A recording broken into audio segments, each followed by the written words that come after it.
Hello and welcome back to Lorcana Villain. My name is Baker, and today we are showing a round 3 match between the team captains of EU and NA. We have Moyen versus Zan Syed. This is bound to be one for the absolute ages, and I hope that many of you will be very glad to hear that I am once again joined by the man, the myth, the legend. We got Brent up in here. Let's go! Welcome in. Woo! How you doing, man? Good morning. Good morning. Good morning. What time is it for you?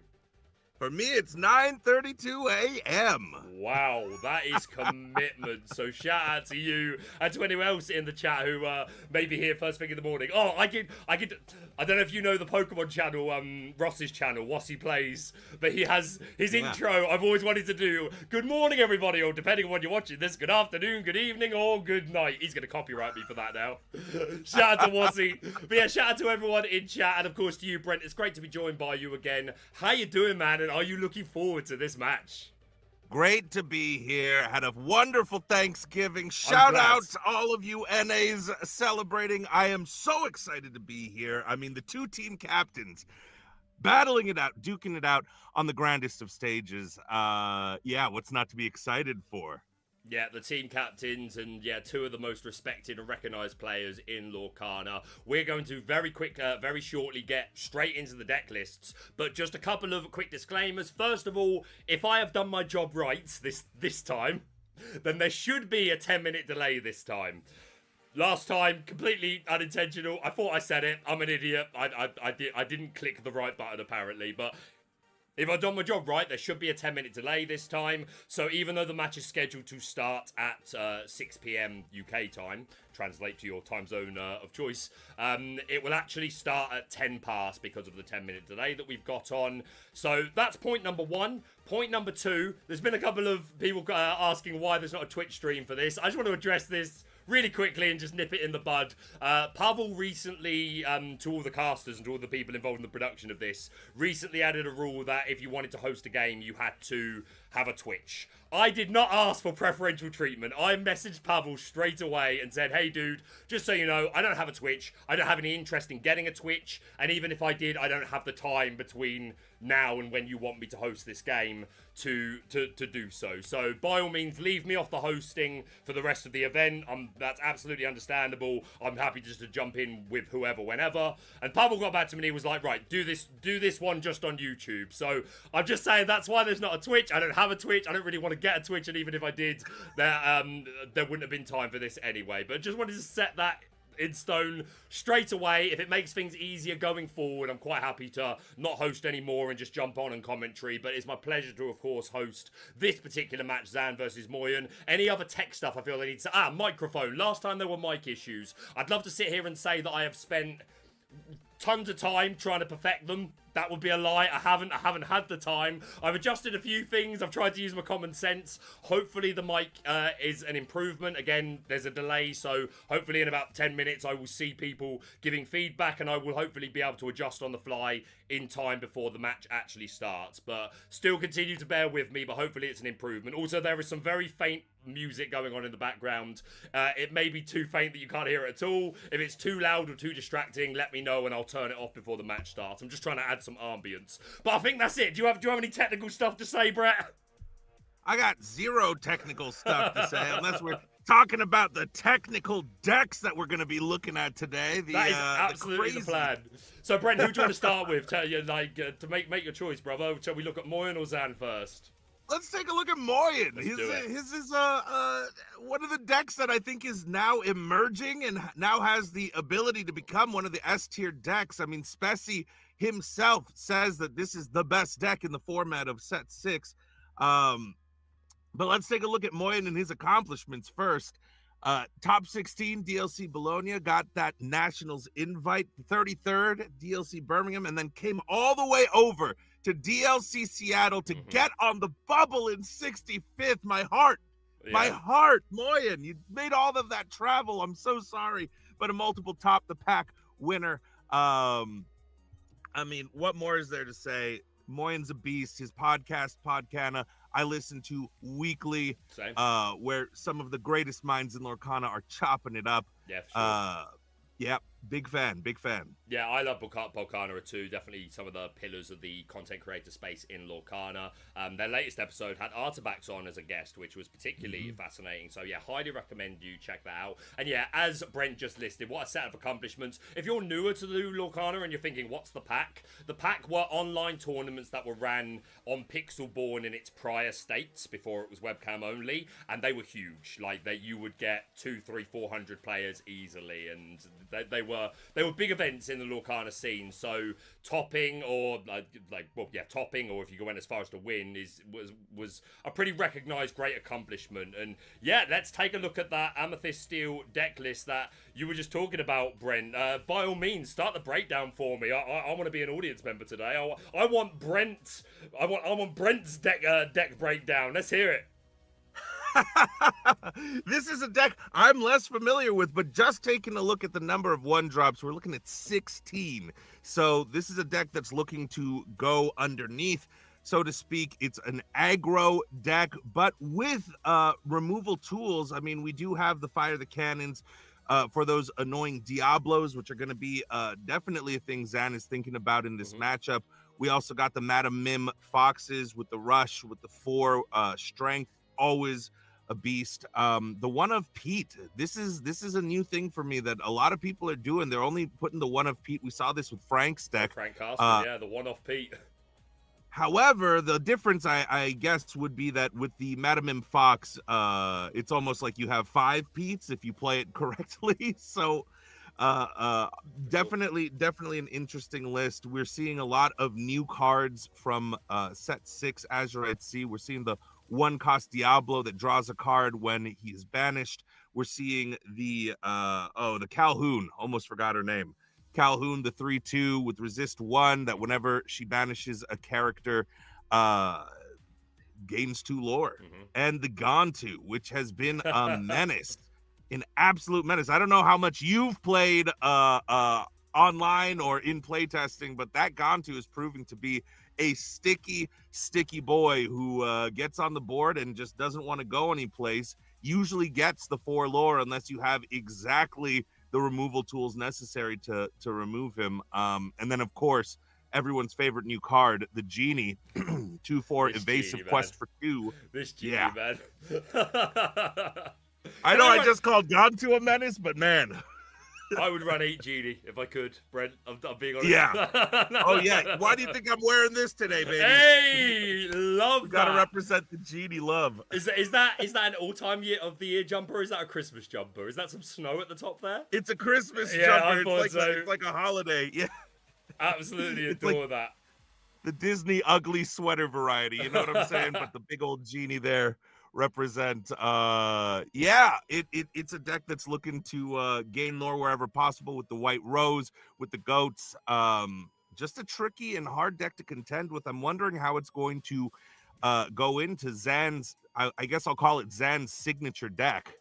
Absolutely, which we'll take a look at in just a moment. But before we do, just because we know it's Emerald Steel, and we'll look in more detail in a moment, but I think there's some interesting interactions we could immediately talk about. So, like you mentioned, the 4 Fire the Cannons.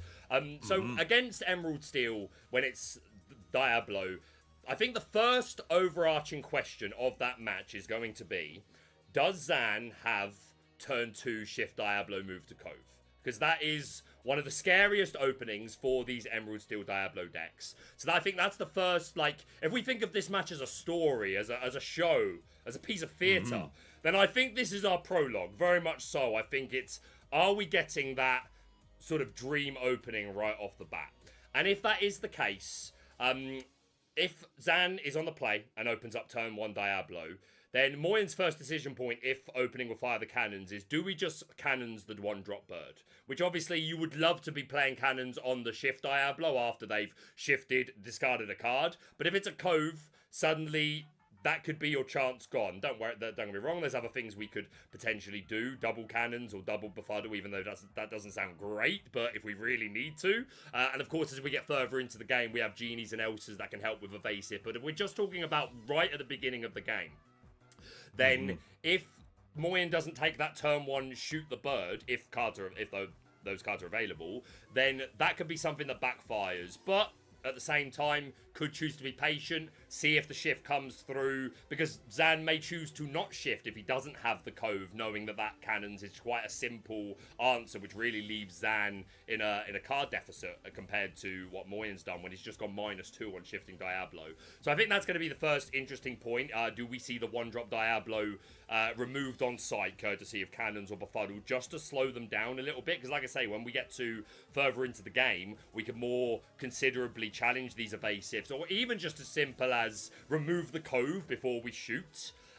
Which, like, if you can delay the shift a little bit to get to a point where you've got a character on board, say a Calhoun on board, and at least 4 ink, put yourself in a position where you can play the Crab to give Challenger 3 to the Calhoun, 1-shot the Cove, and then shoot the Diablo. That would be a way of probably playing it a lot better into your curve. So I think that's going to be a first interesting decision point. There's also the fact that this dock inclusion, obviously, as you said, we're super low to the ground. We want to play out as much aggro as we can. This dock, obviously, is a fantastic top deck if we've had our hand discarded by Zan's discard cards, or just a way to empty our own hand but still keep some stuff in hand. So this dock, I think, is going to be very, very useful. And the third thing to point out is, again, we'll go on to Zan's deck, but we know he's running the Muses. And there are some characters here that really get bounced around by Muses, all of these 1-drops.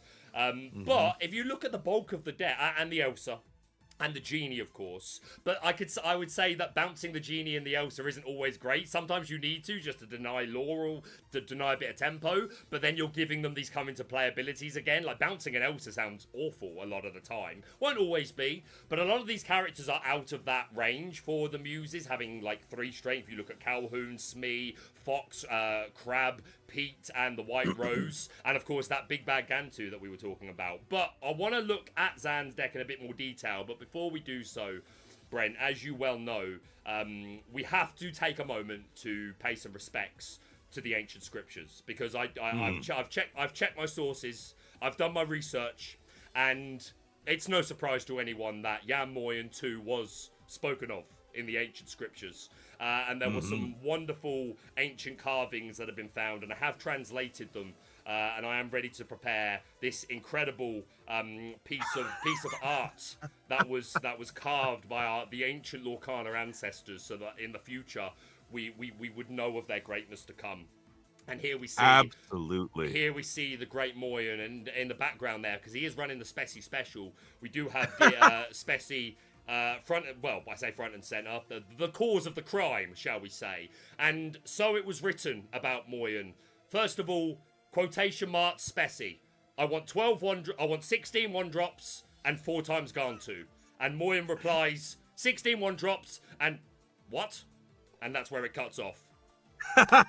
You can read into that whatever you like. But it does appear that we are now live. So hopefully within the next few minutes, I will start seeing any responses to any tech issues there might be. I hope there haven't been, because we're having a great conversation. But let us spend no more time looking at the ancient scriptures, Brent. Let us go on to Mr. Zan Syed. Let's have a little rundown of the achievements. Again, team captain for the North American squad, the winner of the Disney Lorcana Challenge in Vegas, top 4 in DLC Atlanta, top 32 in Seattle, top 64 in Toronto, the winner of Charlie Collectible Show's 8K, and I'm going to have to turn off my video cam. Rank 1 Hardcore Pixelborn. There we go. An incredible set of accomplishments, and certainly no stranger to anyone who regularly follows Lorcana.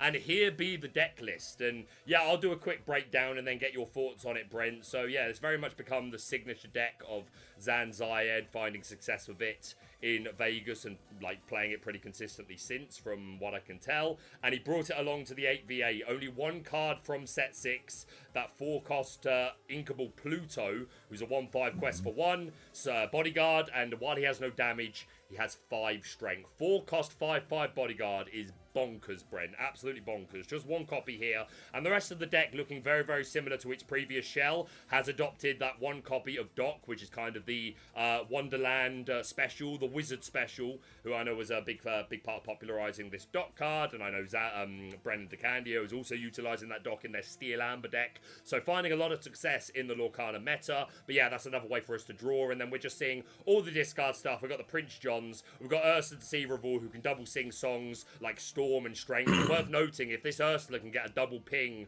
on like a Chernobyls and a Broom or a couple of Maleficents, that's going to be quite game changing. Definitely a situation where once this Ursula Deceiver of All comes down, Moyen can't let his Chernobyls and his Brooms just sit there and try and just keep the board anymore because they're in too much danger. I would imagine, unless it's preferable for him to make him, like maybe it's bait, but nonetheless this Ursula's super good and double singing Sudden Chill is super good. We've got a couple of Captain Hooks here so that we can test the early board. Probably going to be quite useful in this particular matchup. Can take out a Gantu if it has turned sideways, Brent. We've got Morph here who can shift into Diablo or the 4 copies of Beast Tragic Hero that we've got here. We've got the Ana with that flexible ability, Hypnotize, Bruno for some removal, and of course that Diablo Cove monstrous combo that the Lorcana community is currently very much up in arms about. Some heated conversation going on about Diablo 3-cost uninkable. Brent, what are your thoughts on this deck, mate? I mean, this deck is exactly as you said, the same shell that won Zan DLC Vegas. Interesting to note that there is only one of the Azurite C cards in this deck, meaning I guess that Zan doesn't think that there's a lot that the deck needed to upgrade, or maybe he just thought that there wasn't many cards this set that would benefit. I'm interested to hear his opinion about the set in general now that he's gotten the chance to play a bunch.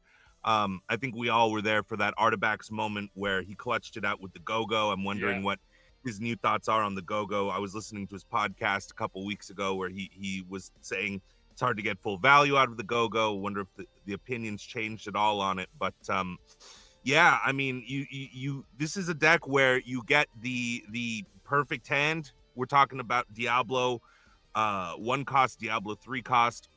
You also get the Cove to protect the Diablo. Get some Sudden Chills going, get some Storm Rage ons, and you just kind of take over from there. I mean, it has unlimited draw, it feels sometimes when you're playing against it with the Prince Johns as well. So every card that they discard, you're also gaining advantage off of having the Beast there as a last resort of card draw. If you need it, you can throw him out. He's a big body who can take a lot of damage. He becomes a 7 strength character once he has damage on him, but before that, he's drawing cards, an extra card every turn, which is extra powerful. And then when all else fails, getting out the Strength of a Raging Fire to deal with any of the bigger willpower characters. This deck is a deck that's known to like to go wide, which is why we are seeing the 4-cost Pete, or not the 4-cost, 4 of the 3-cost Petes that are going to eliminate any Be Prepareds. But luckily for Zan, he's not going to have to worry about that today. I won't get to see it today. Never mind. Yeah. Throw those Petes away. But I'm guessing that Emerald Steel has got to feel pretty comfortable going into the Amethyst Steel deck. I might be a little bit biased because I was there watching Zan play and destroy everybody in Vegas. But especially in this matchup, I feel like with a lot of the steel removal tools, especially with that Ursula 3-cost that can sing the song twice, it's going to be tough because there's going to be removal on the board. There's also going to be things like the Muses bouncing back characters to hand and then discarding them. Really tough. I'm loving that Moyen. Sorry, I meant to go back to the deck list, but I hadn't muted those channels yet. I was just, as you were talking, so that we could compare. You can tell how ancient the scrolls are because it still has a picture of Moyen pre-Moistache. The Moistache is one of the most powerful forces in Lorcana, by the way. It's lore. The Moistache is definitely Lorcana lore. Let us know in chat what else is community created like lore. Like, what is our lore so far that we've built? That's definitely a part of it. So, and it's something I have to point out here. This Gantu cannot trade with the Pluto. Not that I think that's ever the Gantu is never challenging the Pluto, but I still think it's quite cool that it doesn't. But yeah, you're absolutely right. You bring up the Beast Tragic Hero. I imagine. Like we had the discussion about whether or not you shoot the one cost bird or befuddle it on site just to not risk the cove. Which there could be a conversation for. I think something that is prime to be shot or befuddled is the morph. Because you don't want that turn 3 beast coming down. Yes, Moyen could just, again, ping it with Storm, Strength, something like that, just to deny the draw. But I think if this morph was ever to come down, it would be public enemy number 1. And again, the fact that Moyen can play a 1-cost card to bounce or shoot this morph and then play another 1-drop, which they have plenty of. It's the early tempo is definitely going to be in Moyen's favour, and for that reason, if you've only got 1 cannons, you might not shoot the 1-drop bird just because you would rather shoot the 2-drop. Because sometimes you just have to hope that they don't have the shift and cove, and whether or not Zan chooses to do an early shift will be an interesting thing to keep note of, depending on whether or not he has that cove. He is playing 4 copies in the prior set. Really, like most decks I was looking at were only running 2. And I say this completely as a green steel amateur. I've got this is probably the least amount of miles I've got behind any deck. Because I try and playtest a bit of everything, but this is probably my least played deck, including Ruby Steel. I just don't... It's a good deck, it's just not for me. But even that being said, I don't even know what the point I was trying to get off there. Just... what was I talking about? Shooting the... Oh, the cove. There you go.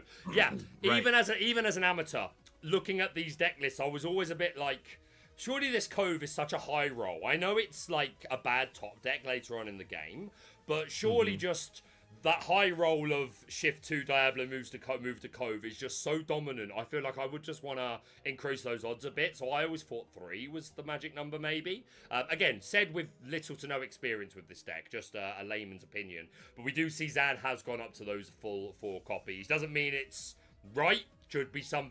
Could this event could be his opportunity to play around with more cove before deciding if he wants to move on to something else. But yeah, any other thoughts about this Emerald Steel deck and how it might play into this Amethyst Steel? I guess to the point about the cove, what I've seen in a lot of the matches so far is that I mean, a lot of people were like, well, cove after you already get the Diablo line is kind of just ink, but I'm seeing more and more that some of the best players are utilizing the cove also late game to make favorable trades. So let's say, you know, they have some docks out there, they have some Ursulas out there. They're going to be able to take out a whole lot more with that cove, where maybe that cove is just the only thing you play. You move all your characters there and you need to wipe a board really quick. Boom, you now have all of the options. Maybe that's why we moved to the 4 of cove, because I remember Zan talking on a podcast about how critical it is, the removal and the trades are in a deck like this. But yeah, I mean, I don't think I have any other insights. Everything is looking like everything's looking real interesting. I'm excited to see how Amethyst Steel does into the meta now. Already pulled out. How many wins has Moyen had so far? I believe he said he is 2-0. He's 2-0. Yeah. So round 1, Spessy subbed in, managed to take a victory over Dale. Fantastic matches. Who was on Green Steel, and then recently defeated DeCandio in another dream matchup, 2-1. I believe. I believe that's how it ended, unless I'm very much mistaken. And DeCandio won. I think Moyen won. I believe so too. Sure. So this deck has a track record of beating an Emerald Steel deck. So we'll see how it does today. It can be done, and yeah, these two, the team captains for a reason. Players of super respect, and I'm as a Lorcana fan, I'm just excited to see these two pilot this matchup, and then after the game, hopefully get their thoughts. But we would be remiss, Brent, if we did not also speak of the ancient scriptures that spoke of the legend that is Zan Syed. Because, of course, and I'll be honest, this one was quite hard to find. I had to climb mountains, Brent. I went traveling through Lorcana. I climbed mountains. It took me days For so high in the sky were the scriptures dedicated to this man, Zan Syed, and thankfully I was able to get a good, like with chalk and paper, I was able to get a good, what's the word, copy, shall we say, of the monument that was designed for Zan Syed, and you can see it right here. It was a thing of beauty. It brought a tear to my eye, to be honest, Brent, to just be in the presence of such power. And I will never ever forget the scripture that was written. And you're gonna have to bear with me a minute here because every word matters. You may think you know where it's going, but it may surprise you. Of course, you can't miss a single word. Of course. Would you dare paint over a Rembrandt? Exactly. And I do so solemnly quote, Draw for Diablo. Draw for Diablo. Draw for Diablo. Did I just forget to play Brynch John? Draw for Diablo. Wise words. Sevens in chat. Sevens in chat. To pay respects to the ancient scriptures. Although very quickly, there was actually another one that I found of Zan Syed. So varied are his accomplishments. And this spoke of the day that he won Las Vegas and popularized green steel. And this was the mob of green steel haters that were on their way to do unspeakable things. And there he was, a massive smile on his face. Sevens in chat for the ancient scriptures. But yeah, laughing in the face. That is evil. The face of evil, you're absolutely right. But that's absolutely it. I'm just going to put these deck lists back up, Brent, and I'm going to ask you to speak to the people while I set up go into Discord and copy over the match. So, any last insights you want to give about this, or just by all means, plug yourself if you would so wish. Hello, everybody. I'll always take a minute to plug. My name is Brent Mukai, BrentMukai. Follow me across all social media by that name on YouTube at Brent's Quest. Thank you so much, Baker, for hosting today. Thank you, Pavel, for putting this whole thing together, letting us come together and just give a treat to the community. Christmas comes early for all of us Lorcana players in the form of this wonderful tournament that you've put together. So thank you. And I believe it's Phil judging today. So shout out, Phil. Love you, brother. Can't wait to see you in a couple weeks. Thank you. So I'm sorry to cut you off, Brent, but you saying that has just reminded me of the other thing that I wanted to say right at the beginning. Please. And that was an apology that last stream I completely forgot to shout at the judge, and I genuinely, when I realised and I walked away later on that day, I was like, oh, I didn't mention the judge, and I genuinely felt super bad of it. That was super unprofessional and inconsiderate of me. So I apologise, but yes, please big up the judges. Just wanted to acknowledge that and say my bad on that, because I absolutely appreciate the judges for everything they're doing for us. Please, as you were. No. Yes, thank you. We'd all be running around like a bunch of chickens with our heads cut off without you, Phil. So appreciate you having here. Also, I see you in chat. Josh, shout outs, Broseph, and nice to see you. And a lot of people. Wonderland, we got No I'm Not, we've got Zero the Hero. We've got some of the greatest Lorcana minds here on a Sunday. I mean, morning, afternoon for us Americans. What time is it over there? Is it pretty late? It's just about to become 6 o'clock in the evening, so it's not too bad. Oh. I've got D&D after this as well, so it's quite a fun day for me overall. And I will actually talk about that for a minute, because I'm just keeping an eye on the chat, and it seems like that it's something that's come up before, where there's in Pixelborn Connect, we have the blue line where we can see, but so that they can't see each other's hands. That they've used in the past. I think there's just a tech issue with that, so they're just ironing that out. So I do think we've got a couple of minutes, and we're on a delay anyway, so no problems there. But yeah, I got D&D after this, and it's exciting because I had to cancel last week because I was in Italy over last weekend. Shout out to Law League, absolutely incredible event that was. But yeah, I got back on the Sunday, and I was just knackered. I'd barely slept over the weekend, and yeah, so I ended up having to cancel. And we've only got 2 more sessions until we stop for Christmas. So I'm super excited to get back into some more D&D. My players are about to attend dinner with a vampire. Ooh, okay. A little spoiler alert for everybody. My players know that it's been building up for a little while. They were invited to dinner. They got their invitation to the ball. Is that the Oh, it's gonna. I wouldn't call it a ball, but it's gonna be fun. For who is up in the air, but we'll see. Exactly. I am looking forward. I think the thing I'm looking forward to most about this match is that I listen to both of these guys' podcasts, Yes, Club Lorcana and Podcana, and I can't wait to hear them break down the match on their respective podcasts, so that it's almost like we're gonna get commentary. Remember those old DVD commentaries you'd get? You'd watch the movie, you'd enjoy the movie, but then you'd listen to the commentary and get that whole other side of everything. I'm looking forward to the perspective. Absolutely. Here.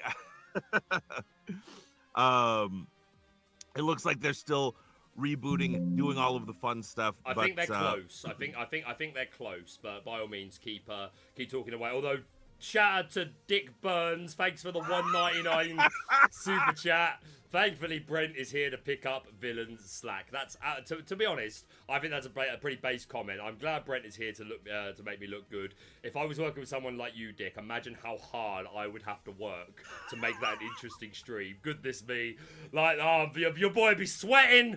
Like I'd earn my money that day. I get to take a day off today. I'm working with a pro. Hey, you know what, Baker? I've noticed a little bit of something this stream, last stream. The Forbidden Mountain crew, they seem to have a bit of a rivalry with you. Where did this originate from? Yeah, they suck. I guess They suck. We'll leave it at that. What more do you need? What more do you need? And if you're watching my content, then to be fair, and Forbidden Mountain content as well, as much as a sour taste in my mouth as I promote Forbidden Mountain, yeah. But to be fair, if you're following both our content, then you're keeping up with the story. Don't worry. When it's all said and done, I'll put it in a nice video package. I'll put it all together, and everyone can get caught up with the story that is Lorcana Villain versus the Forbidden Mountain. But I'll tell you, it's cinema, mate. Mm-hmm. Cinema. That's it. I'm not gonna read the book. I'm gonna wait for the movie. To be completely honest. Yeah, that's totally fair.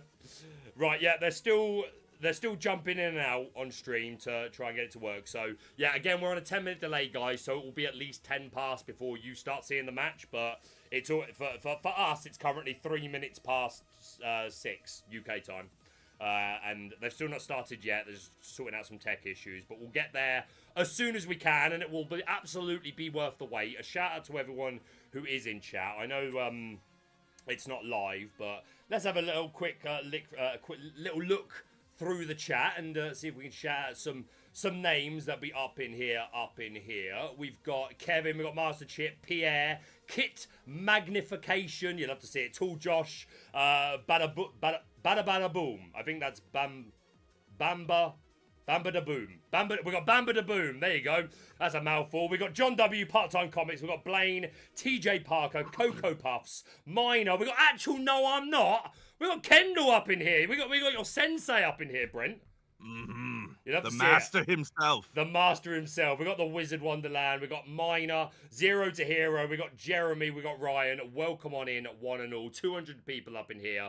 You absolutely love to see it. I'm going to go back onto this screen so that you can see Brent while we're still waiting for the match to get up and running, because we don't want to be denied that beautiful face. Just for anyone that might be coming on in, these were the ancient script. This was the ancient scripture for Moyen. Seven's in chat for the ancient scriptures, and for Zan, there were 2 carvings made of Zan. Here is one. Obviously, not much to say here. And these be the deck list, which is probably of more interest to you. But hopefully we'll get this match up and going before too long. If Zan doesn't make that Diablo picture his new Twitter profile picture, then he's missing out. That's all I'm going to say. That's absolutely... No. You even cut out the beak part. That's so good. What are you thinking of this new set, Baker? Have you gotten a chance to play a bunch? Yes. Have you gotten to check it out? What are your thoughts? I'm loving it so far. I think there's so much room for expression really with. Tired, sorry, I've got them in the background. I need to mute them a sec. Hold on. Hold on a sec. Then I have to go. No problem. Yeah. There we go. Right, there we go. Okay, I should be able to set it up so people can see now. Yeah, no, the last couple of weeks in particular, I have found a lot more time to test, and yeah, I'm really enjoying the set. I think there's a lot of archetypes that got not enough to be meta, but certainly enough to make some fun, interesting decks, and you know, get us a bit closer to that point where they could be meta. You look at tribal decks. You know, I think they're still very much in the fun stages now, but if the support continues, then that could get very real. And yeah, I think most things got an upgrade. It may not be as much for some things rather than others. Like Ruby Amethyst, it just seems to be really the genie. So some things don't look all that different, but overall, I am super enjoying the meta. What about yourself, Brent? Have you found much time to play? Yeah, I haven't been able to play it nearly as much as I've wanted to, but the times that I have gotten to play it, it's been feeling really interesting for Ruby Amethyst. It feels like now we're in the era of two separate kind of Ruby Amethyst thoughts. The infinite divide. So no, it's great. Yeah, I feel like every set I'm worried that Ruby Amethyst is going to be phased out of the meta, and yet I didn't feel it as strongly until this set came out, and now yeah, it was starting to feel a little bit gross being a Ruby Am player, and then Ed wins the whole thing out in Battle of the Bay with Ruby Amethyst, and it's first and second place Ruby Amethyst. So I guess there's still gas in the tank. Yeah, but again, you nailed it on the head. Other than the 4-cost genie, what more tools have there been? I mean, Ed was running the 6-cost Maui Shark, but yeah, it's an interesting time to be a Ruby Am player. Are you excited? This coming weekend is the you're going to be casting for the. Yeah, I can't wait, mate. I absolutely cannot wait. It's going to be amazing. I'm so honored to be there. I'm going to be there. Truly, there are no words. Like it was the dream right at the beginning. When I started the channel from day one, I was like, the goal is to get to cast, and I've had the pleasure of getting to do every single EU one, and now going into the European Championship. So I genuinely could not be more chuffed, and I try and say this a lot in my content and not let it become like commonplace, but I'm just so grateful for anyone that has ever supported the channel, watched my videos, whether you watch all of my content or you literally just click on a video, scroll to look all the lists and leave. Absolutely, I'm just happy to provide that and just grateful for the support that everyone's given to me. And yeah, I cannot wait to be there 100%. And I certainly hope one day we'll get to see you in the North American casting booth, because I think you're a shoo-in. I truly do. I think you're a natural to it. You got the experience already from public speaking, and yeah, personally, and like no shade to their current team, they have an incredible casting team. But if it continues to grow, I would love to see your name in that hat one day. Right, we are set up, so I am now just waiting for them to start. But I think they're still kind of hopping in and out to get it ready. So hopefully now I can switch between. Okay, I can do this now, and we should be good to go. So we can just talk, and as soon as they're ready to go, I'm sure we will see it. We'll get the all clear. Just checking my. I've just got a message from RMB. Yeah? Read it out loud for the class. It says, who wore it? Hold on. It says, who wore it better? I'm going to have to show it now. Since we're waiting, I've probably got time to quickly show. Hold on. Let me find this. Bear with me. No, I don't want that. I want this. Come over here. Let's find it. Shout out to R&B. I'm a big fan of R&B. There's another person in the community that I think has got a really good energy. I always see him supporting. Like I see him in other people's comment sections, in streams and stuff like that. Always putting super great energy into the Lorcana world. And a shout out to Lab Rats as well, which I think is some of the most unique Lorcana content available at the moment. Yeah. So huge shout out to the Lab Rats, and yeah, R&B, great guy. Okay, I'm just saving it. Give me a sec. The endless Humble versus RMB content is always a fun watch. Yeah, for sure. Even when they're not quite sure. I love it when they're like, I'm not quite sure how to play this deck either, but I think this is the right play. It's refreshing to see that even the players at the top don't have all of the answers and are still grinding and learning with the rest of us. 100%. Hold on. Switch to the Moyen deck list. Okay, I've saved it. All right, let's go over to Zad.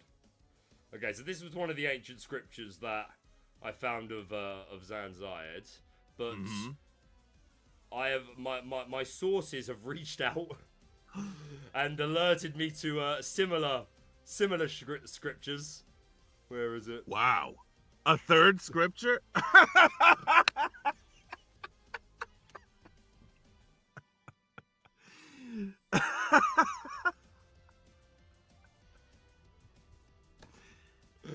Who wore it better? What I like is that, like, R&B's one keeps the hero of, like, the sad beast. That's a sad R&B right there. Whereas Zan, like, kind of breaks the law.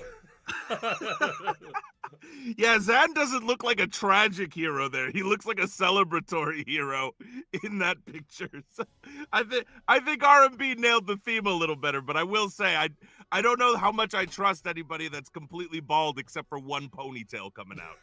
That's Oh, wow. I do think I've seen this once before, but it was probably quite a while back. I had completely forgotten. Yeah, shout out to R&B. Hopefully I will get to cast one of your games at some point, and we can dive deeper into the ancient scriptures, see what was said of R&B. Dude, love it. Baker, we're still waiting. We're killing a little bit of time. Do you mind if I ask you a selfish question? Please do. Go on. I love a selfish question. I have a lot of performance experience. I've done a lot on stages, but never been like a caster for any kind of event. I would love your opinions on what you think. Like, what is it that you do? Because you're bringing special sauce. You got invited to all of the EU ones. You're about to go and be in the big one. What do you think? What do you think you're doing that is like the key to the success in the casting booth? And what is it that you see other people doing that you try to mimic, I guess? Very good question. So I can, of course, only speculate, and I can base some of it off of things that I've been told directly, but I always try to be aware of when I run the risk of being in an echo chamber. Don't get me wrong, most of my friends, people that I would go to, would be honest with me. And again, my history as an actor and singer, I've always been... You're trained to be super self-critical, as you should be. You've got to be realistic with yourself about what your strengths and what your weaknesses are, and be able to take that sort of criticism as well.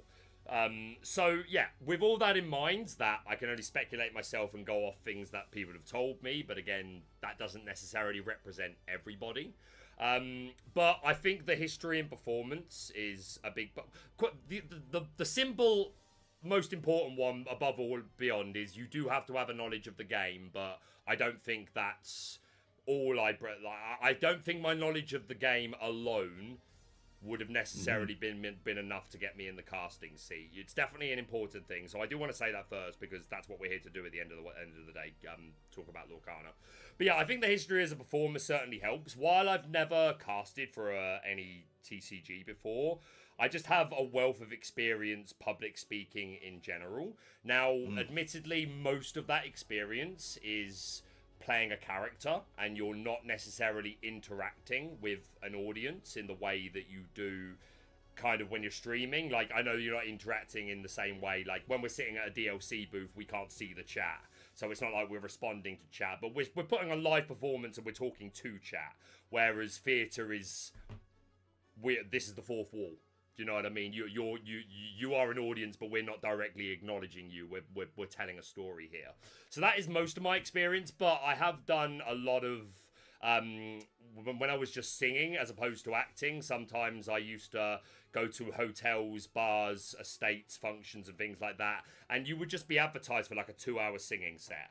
But a lot of the time, the better singers, well, not necessarily the better singers, but the better performers weren't just going song into song into song. It was sing a song and then spend 2 minutes talking to the audience. Hey, you in the front row, what's your name? What do you do for a living? Who have you come with? And ad-lib and just try and be funny and be entertaining.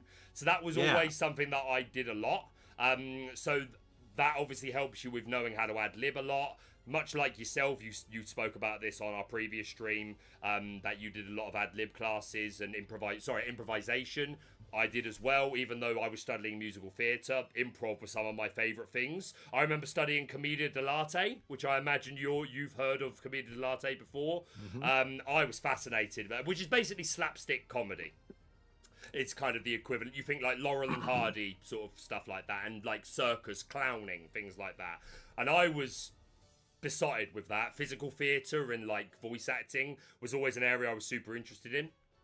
So yeah, I just think through years of experience of not only knowing how to perform not to the audience, but also a lot of experience with just improv and talking to the audience. And hey, I did 5 years as a scare actor, which is literally immersive performance, and you just go up people and you talk to them. Well, not all the time. There were 2 scare mazes I did where you didn't talk; it was just doing growls and you were being monsters. But I did 1 year in a scare maze called Creek Freak, which was basically all they were all humans, but they worked on a lumberjack farm with chainsaws.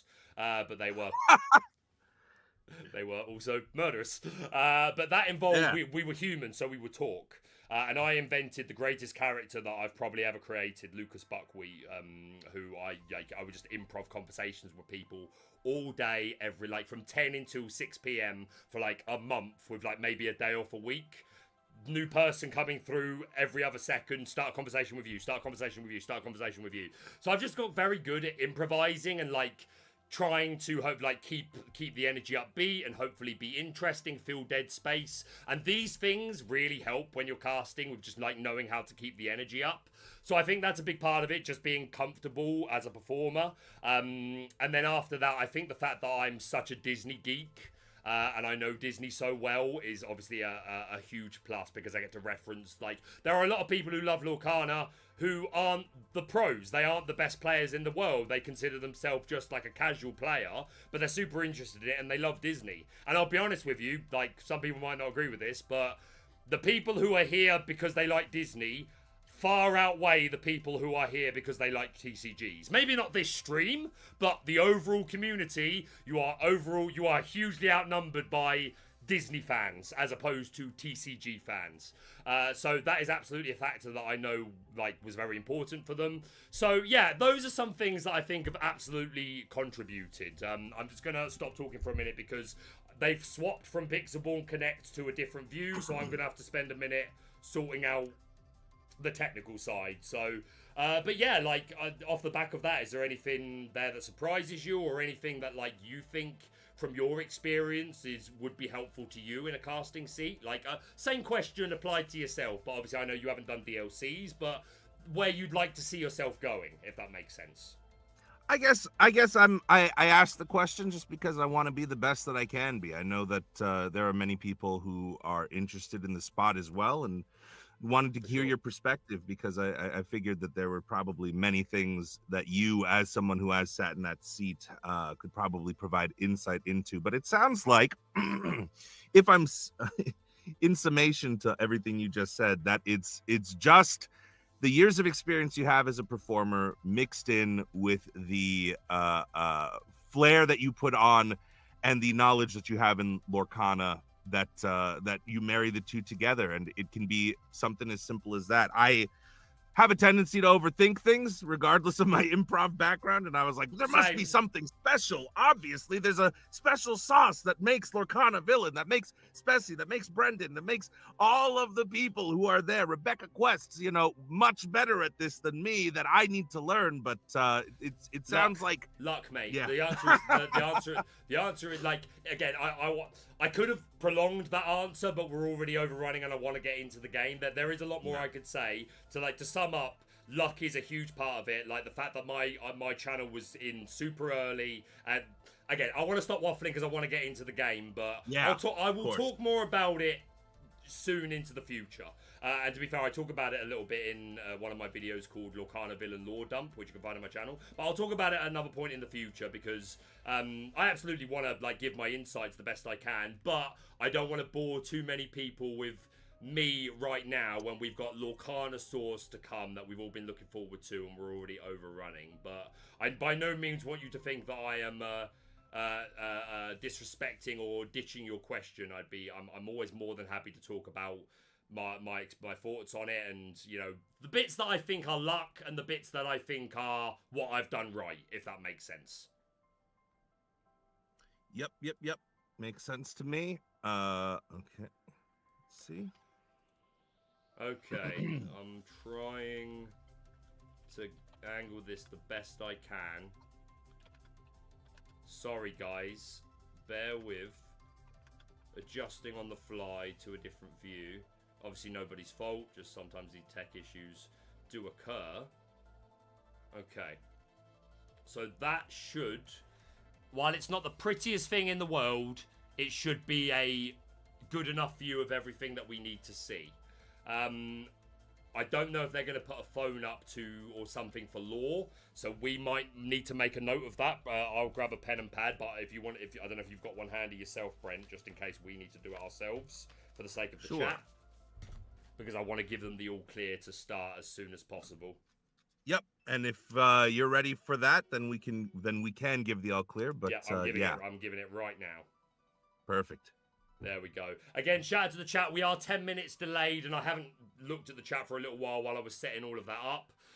But yeah, we'll look to respond to chat as and when we can. But again, expect a delay. But here we go, Brent. The time has finally come. Representing the EU, we have member of Podcana, Jan Moyen!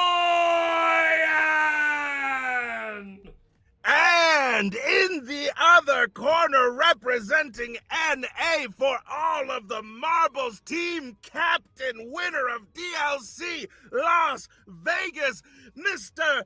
Zan Syed!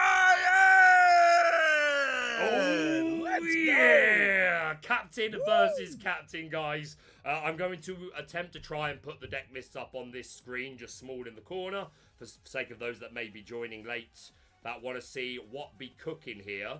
So while I do that, yeah, being on the play, super important here, Brent. How much do you think that changes the match overall and even the mulligan? I mean, at the high level that these guys are playing, it probably means so much. It's hard to come back when you get a little bit behind, and going first, or rather going second, you're always going to be a little bit behind your opponent. I'm sure that changes up the mulligans, but I am no specialist in either of these decks, so anything that I would say would be pure speculation.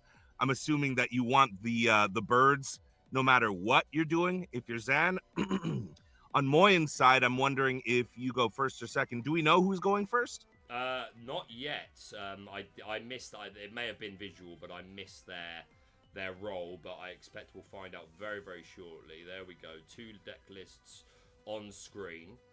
It appears that I think Moyen is probably going first because they're mulliganing first.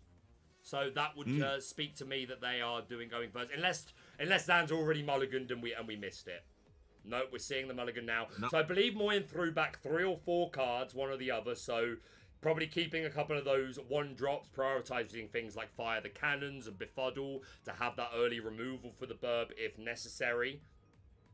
And I believe that Zan just threw back all 7 cards, said this is not what I'm looking for.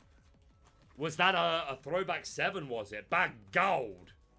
Yeah, we're starting off a little rough in the NA today, but we'll see if Zan was able to pick up any of the tools that he was looking for. I do know that he said that playing Emerald Steel, it is a heavy mulligan, heavy alter hand. If you don't have the tools that you're looking for, you got to alter very aggressively. So for all we know, he had maybe 1 or 2 and just said, these aren't the right ones that I need for going second.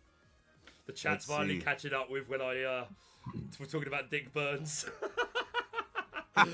Wizard says, nice return. How will Burns respond? We'll never know. Alphos, Baker, your strength is blowing my eardrums despite wearing noise-cancelling headphones while on the feature table.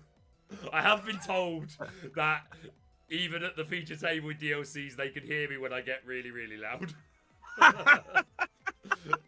It's all of that singing training, man. You know how to use that diaphragm. Honestly, that's another thing, just like us, because they're just getting started. I honestly, and this is about as based and as real as it comes. I owe so much of my success, in my opinion, to a catchy channel name, an evil laugh, and a be prepared. That has done so much of the heavy lifting for me, Brent. I'm not gonna lie. So it looks like Moyen is indeed going first. He has thrown down a 1 cost. I'm gonna assume that's the Diablo, because what else would you have to proxy here? Probably has all the so. We see an ink of a sudden chill and no 1-drop. So there you go. Okay. Is it a pass back straight to Moyen, or is Zan thinking? I don't think I've seen Moyen draw a card yet, so Zan might just be thinking which 1-drop he wants to draw. No, Moyen did draw a card, yeah. So both these players inked and did not play a 1-drop. I didn't want to say that until I double-checked, because, like, that seems pretty mad. But, yeah, we didn't see a 1-drop from Moyen on his first turn. Then didn't we did see a 1-drop from Moyen. It's that proxy card there, so he just quested with what I believe is Diablo. I heard what you said, but it didn't translate to what was there. I thought you were talking about another something in Zan's hand that I missed. I totally get it. So it's totally 2 lore currently to Moyen at the moment. Thank you so much, Zan, for that little reminder. Okay, so Moyen would have gone first. Played the 1-drop over to Zan. Quest. Oh, so it must be a Maleficent then, that first drop. Gotcha. Has to be. Gotcha. Proxy that Maleficent. There are Moyen. no 1-drops that quest for 2, so yeah, that makes sense. And we've got that Mr. Smee, who's a nice character to get down on board with that 3 strength and questing for 2. 3 strength will be able to contest. There's not a lot that I imagine Zan's playing in the early game. Obviously, it's going to put him off playing something like an early Cove. Some players get that Cove down earlier if they can afford to, but if you're facing down a Smee, then again, just kind of taking attention away from questing is kind of not the worst. If they're challenging your Cove, they're not questing, so... Now Zan is making his decision. He inks the Morph to play down the Ursula. Ursula.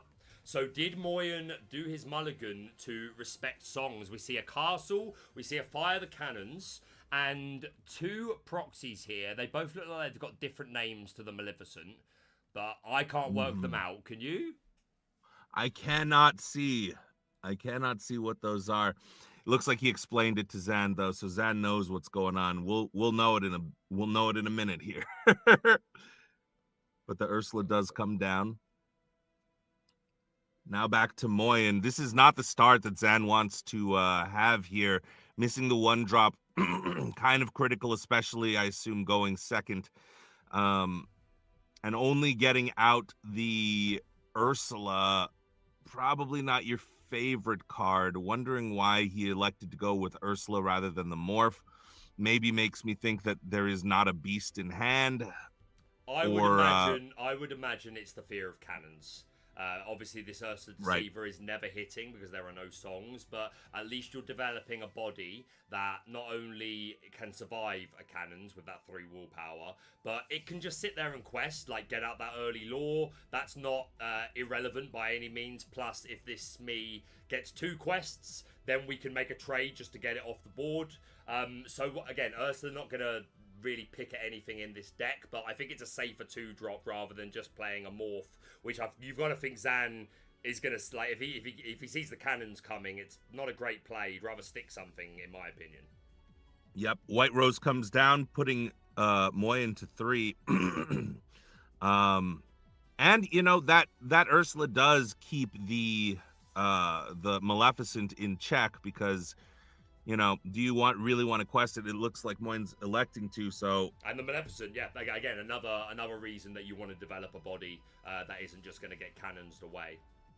I mean, just like that, we're at turn 3 for Moyen and already at 7 lore. showcasing the full aggro mode of this Amethyst Steel deck. It might be a little too fast, especially with a slow start from Zan, but let's see what he responds with here.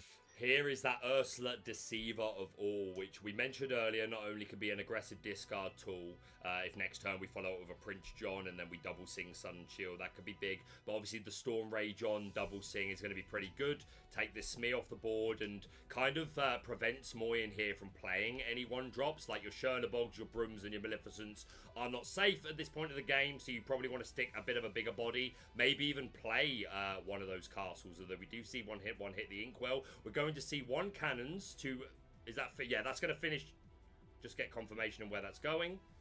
Oh, the double cannons. The double cannons, there you go. So I asked if maybe this would be an option against the Diablo at Cove. Jan Moyen saying, it's an option for us, the Deceiver of all, Baker. I want that witch gone. And Moyen was able to draw into the cannons because Zan, I'm thinking now Zan might have checked the hand with Ursula 2-drop to see if Moyen had an answer if he were to drop down the singer Ursula, and looks like he was able to draw into it. And then dropping down the dock, it looks like that's what the proxy is. Not a proxy, but a doxy, drawing Moyen 2 new cards in hand, and Zan is in a rough position. Yeah, no, this is exactly the start that Moyen wanted. All the aggression. Shout out to Joe Spessy Curly in the chat, who I believe is in Brotherhood in London, streaming their own tournament. He says, what an OBS save from Baker. I bet he's stressing. I was, Spessy. I'm good now, but I was for a good couple of minutes. You'll know in 10 minutes that you're good now. Moyen saying, I don't care about your characters at all. I'm just going to go ahead and quest it out. He's taking it to 10. And we might be seeing some real short games here. It could be that way, and again, especially because like these are such great pilots, I imagine this pace of play is going to remain pretty good between these two players as well. Yeah, again, just huge respect to these guys and how good they are, the way they think about the game. But yeah, this is absolutely the start Moyen wants, and Zan's going to know that this is the way this will often go, but wants to get to that point where he stabilizes, empties the hand. I think Moyen's probably going to be in a danger zone of law by that point, but if the top decks are then unkind to Moyen, then if Zan builds up a big enough board, it could just be one or two. It could create a 2-turn clock if we're able to put out like some Prince Johns, some big quest for 2 characters like the Beasts, and there's not a lot here, the quest for 2, to be honest. Anna as well. It's going to take a lot, but I'm not going to doubt Zan Syed. I'm sure he's been in positions like this before and found a way back. Yep, it looks like he has exerted 3 ink. He's trying to figure out which play he wants to make. Down comes another Ursula that will allow him to sing 2 songs at the same time. Put it back into his deck. And we'll see what he elects to ink here. That Ursula's such a powerful card. I believe from set 3. I mean... Into the Inklands, yes. Yeah. Might be the exact card Zan needs to turn this thing around. Inks the Cove, passes it back over, and now that he's gotten rid of the Mr. Shmee, Moyen only representing 2 lore on board, which is a welcome sight, but already being at 10 lore this early, probably pretty tough. I can't read what that is. Genie, it looks like, because I believe looks like Genie. Looks like Genie. I'm doing. This is live editing going on here. We're doing it live. Let's see. Moyen quest for another 2, bringing him to 12. I hope you guys are enjoying the stream. Again, such an honor to be joined by Brent, who makes me look good and allows me to panic over tech stuff and get him to talk. Never leave me, Brent. But it's so great. You're to be too here. kind, Baker. You're the one taking me under your wing. I'm not, mate. People keep saying like Felicit's really friendly. I'm not, mate. I just tell how it is. But yeah, incredible privilege to get to host this game, and obviously to be joined by you, Brent, and against the team captains of EU versus NA. I will mention, I didn't say it at the beginning, but it is it's currently 12-6 to the EU at this point, before the conclusion of this match. So NA got some catching up to do, and I don't say that with shade. I say that with, I don't say it with shade. I say it with genuine, like, come on, I want it to be I want to see the comeback so it gets to the You're a right. showman. Exactly. I'm here for the drama and the entertainment. You know what I mean? We are going to see a strength of the raging Fabia man. And it's going in the inkwell. Never mind. Oh no, it is being sung. It's being put at the bottom of the deck as Ursula does. So only 1 damage there, able to take away. Was that a Broom? No, Broom's got 2 willpowers. It wouldn't have been enough. So it had to be a Diablo because he drew a card off of it. Yes, that is, yeah, there you go. Look, Brent, see, you're a pro. Better than me straight away. You love to see it. So yeah, that Ursula still getting a little bit of value and putting 1 ping, but not the sort of value you got to think Zan wanted when you double sing strength. You want a bit more than 1, but if you got to do it, he was able to put the 1 damage onto the genie, thankfully, and then drop down that 3-cost Ana with the flex kind of ability to take out the genie because it was a damaged character, showcasing why that 1 of Ana is so powerful. Yeah, this super flexible ability, either banish a damaged character, give +2 strength to a character, or make your opponent discard a card. Certainly one of the better legendaries we've had in the last couple of sets. Ana Stonks on the up and up. Still Moyen's turn. Well, what's the lore count for you, Brent? Moyen is at 12, Zan is at 0, so even if Moyen just quests out here, he's going to be at a very dangerous 14. He's got a few cards in hand as well, so it looks like Moyen has 3 cards in hand, so he's got some options. Yeah, not a position you, as a green steel player, want your opponent to be in, really. 3 cards is a bit too many. Thankfully, we have the Amethyst package. The Diablos have helped. The Genie has helped. I don't believe we've seen a dock yet, unless I did miss that. We're gonna. There was a dock. It was a proxy. There you go. We are going to quest and then pay 3 to put down this Madam Mim Fox, who I expect is going to be taking out this Ursa Deceiver of all. The White Rose comes down again, taking Moyen to, I believe, 14, if my math is correct. Yep. Now. And I believe that Doc also quested for an additional 1, bringing Moyen to 15. Inking the white blank card that just has written on it, Befuddle. Moyen doesn't have a Befuddle? I don't think Moyen has any Amethyst cards at all. Right, guys. Next Podcana episode, everyone comment below and ask Moyen if he needs a donation of Befuddles. Yeah. Don't offer any context. Just be like, yo, do you need some Befuddles? And see how long it takes him. Can we get a GoFundMe started for Moyen just to get Can we get a Go Befuddle me? Can we get a Go Befuddle me? BFM. Okay. It looks like there was an attack into the Fox. Okay. It looks like we are questing for 2 on Zan's side for the Ana, and down comes a beast, which will draw him an additional lore. But on Moyen's side, I mean, the White Rose comes down, bringing him to 16.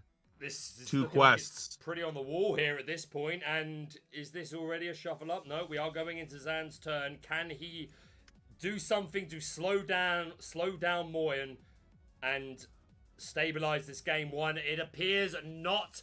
He picks up his cards, and game 1 goes to the team captain of EU, Jan Moyen. Wow. Talk to me about that game, Brent. That game was all about speed. I mean, we're talking about a deck that is low to the ground, 16 1-drops, and I mean, it showcases exactly how important having a 1-drop on Zan's side is, and what happens when he can't get it going second. I mean, playing on the draw is already going to be tough against an aggro deck, but playing on the draw and missing a 1-drop, absolutely critical. Pure gas for Moyen. Like with that, thought he'd missed 1-drop. Turns out I was wrong. We'd be playing proxies, so yeah, Zan missing the 1-drop, absolutely tragic there. You hard mulligan of 7 to try and find those pieces. So I imagine we didn't have any birds. I imagine we didn't have a cove. I don't know if Prince John is the sort of card that Zan would keep on a mulligan. Certainly, maybe if we've got time, we can ask him about that when we do the interview. But clearly wasn't happy with any of the cards he did have. Threw them all back. Ended up not with the 1-drop. And yeah, that certainly made a huge difference. And just Moyen, pure gas. We didn't see the Gantu yet, Brent, but eventually. I don't even. I don't know if we got to the right ink count for Gantu. Honestly, I think we got to exactly 5 ink and the game was over. I think the critical play, the critical play there was Moyen drawing into the fire the cannons from the sacred scrolls. You called it.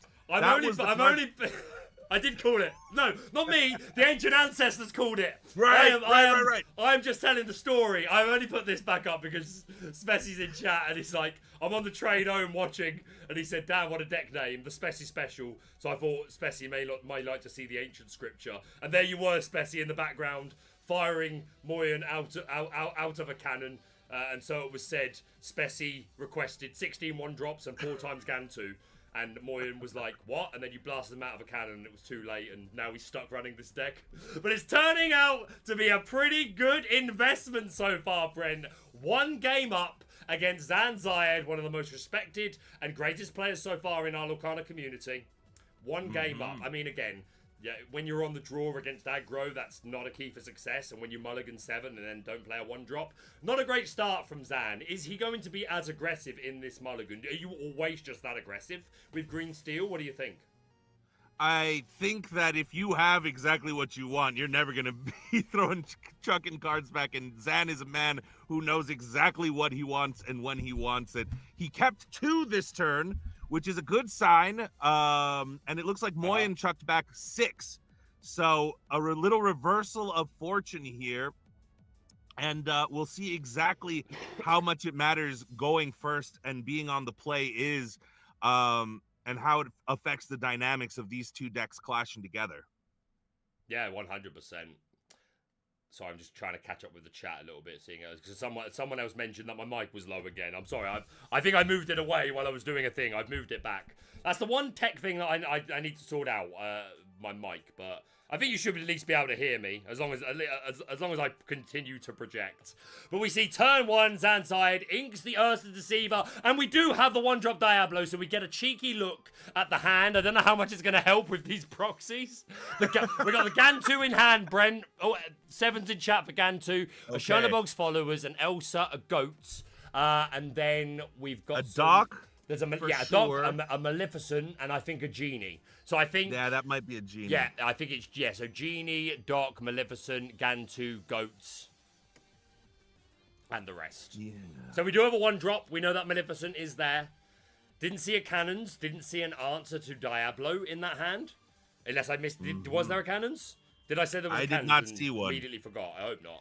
So, yeah, no answer to the early Diablo. So this may be an indicator that Zan feels safe to shift even without a Diablo. He might not. It might be too much of a risk just to risk Moyen suddenly topping it. There are 4 copies in the deck, and this is open deck list, so both players are aware of that. What do you think? If you don't see the removal, do you go for the shift before the Cove? Do you risk it?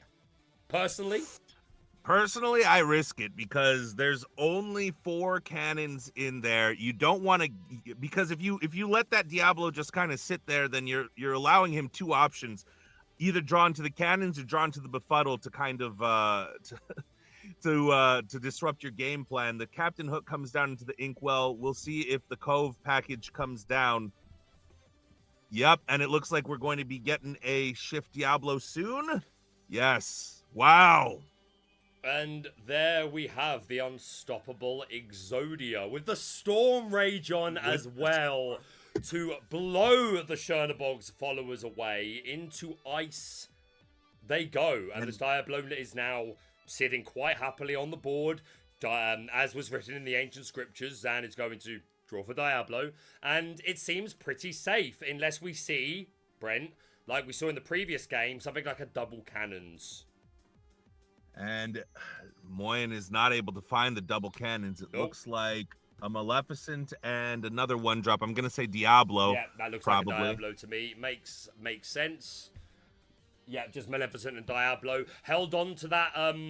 Didn't put the Maleficent down turn 1. I think probably as a read that this Storm Rage on might come down quickly if the Diablo shift happens. So you probably want to prioritize your high lore your characters that are going to quest for a bit more. Down comes that Pete to shut off actions. So no fire the cannons are happening this turn, Brent. This Diablo is going to stick around. We've heard of Diablo talk about just Diablo Pete is pretty good.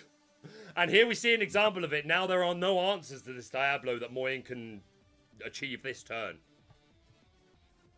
Yep, and Zan draws first blood, questing with his Diablo, getting to 1, which doesn't seem that intimidating until you realize that Diablo sticking means that he's going to be able to draw a whole bunch, and Moyen is playing a deck that loves to draw so many cards. I mean, we're talking about the 1-cost Diablo, the 1-cost Chernobog's followers, the 1-cost Brooms. We got cards like the Genie. And Zan says, you go ahead and draw as much as you like. I will draw along with you. Moyen passes, does not even elect to quest any of his characters here. And, I mean, this just shows when Zan has all the pieces, when this combo kind of deck comes together, it is incredibly difficult to deal with. Yeah, not a lot of use to questing there and just giving up the characters for nothing. Moyen definitely wants to be able to try and equalize this board a little bit more and achieve a position where he can quest and maybe at least not lose all of the characters. And just picking your moments to quest is such a big part of the skill expression in Lorcana. It isn't always as mindless. Even with an aggro deck, it isn't always just, I turn sideways. There are times where you absolutely want to look for the ideal position to do so. Played down that dock. I don't believe Moyen took the hand discard on the previous turn. We are going to see a Rose hitting the Inkwell, and a Genie comes down. That Genie's certainly going to help with taking out this Diablo. Obviously, can't do it in one because of the Cove, but if we can get a Fire the Cannons to be a follow-up, something like that, or if we can play Elsa on turn 5, that would be a nice way to take this bird off the board. Right, but the thing is, even with the Elsa, you would have to challenge almost all of your characters into that Cove to get rid of it, because then they would still be... Well, Elsa and Genie have evasive, and Elsa has rush. Oh, right. Now I see what you're saying. I forgot. Yeah. I may have said it not in the clearest way, but yeah, the Genie's on board. So if the Elsa comes down, then they can double in and get rid of the Diablo even while it's at Cove. Let's see what Zan does here. I believe that is a Bruno. And I wasn't able to catch which card that was, which proxy that is. Let's see. Leaning in to try and see. This is Bruno being played.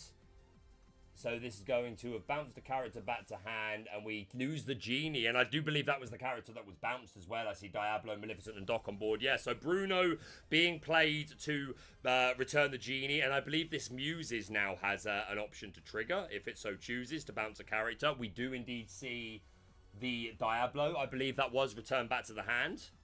Mm-hmm. And now another quest for 2 on the side of Zan. This really messes with that tempo. As I just said, Elsa would have been a pretty nice out to this Diablo here, but now that the Genie's gone, not going to be that easy, I'm afraid. Mm-hmm. The Genie comes down again. Zan is again going to draw off of the back of Moyen's card. Whew. And if you're Moyen, I'm wondering what your outs are, what you're hoping to find here. Another proxy card comes down. Is that...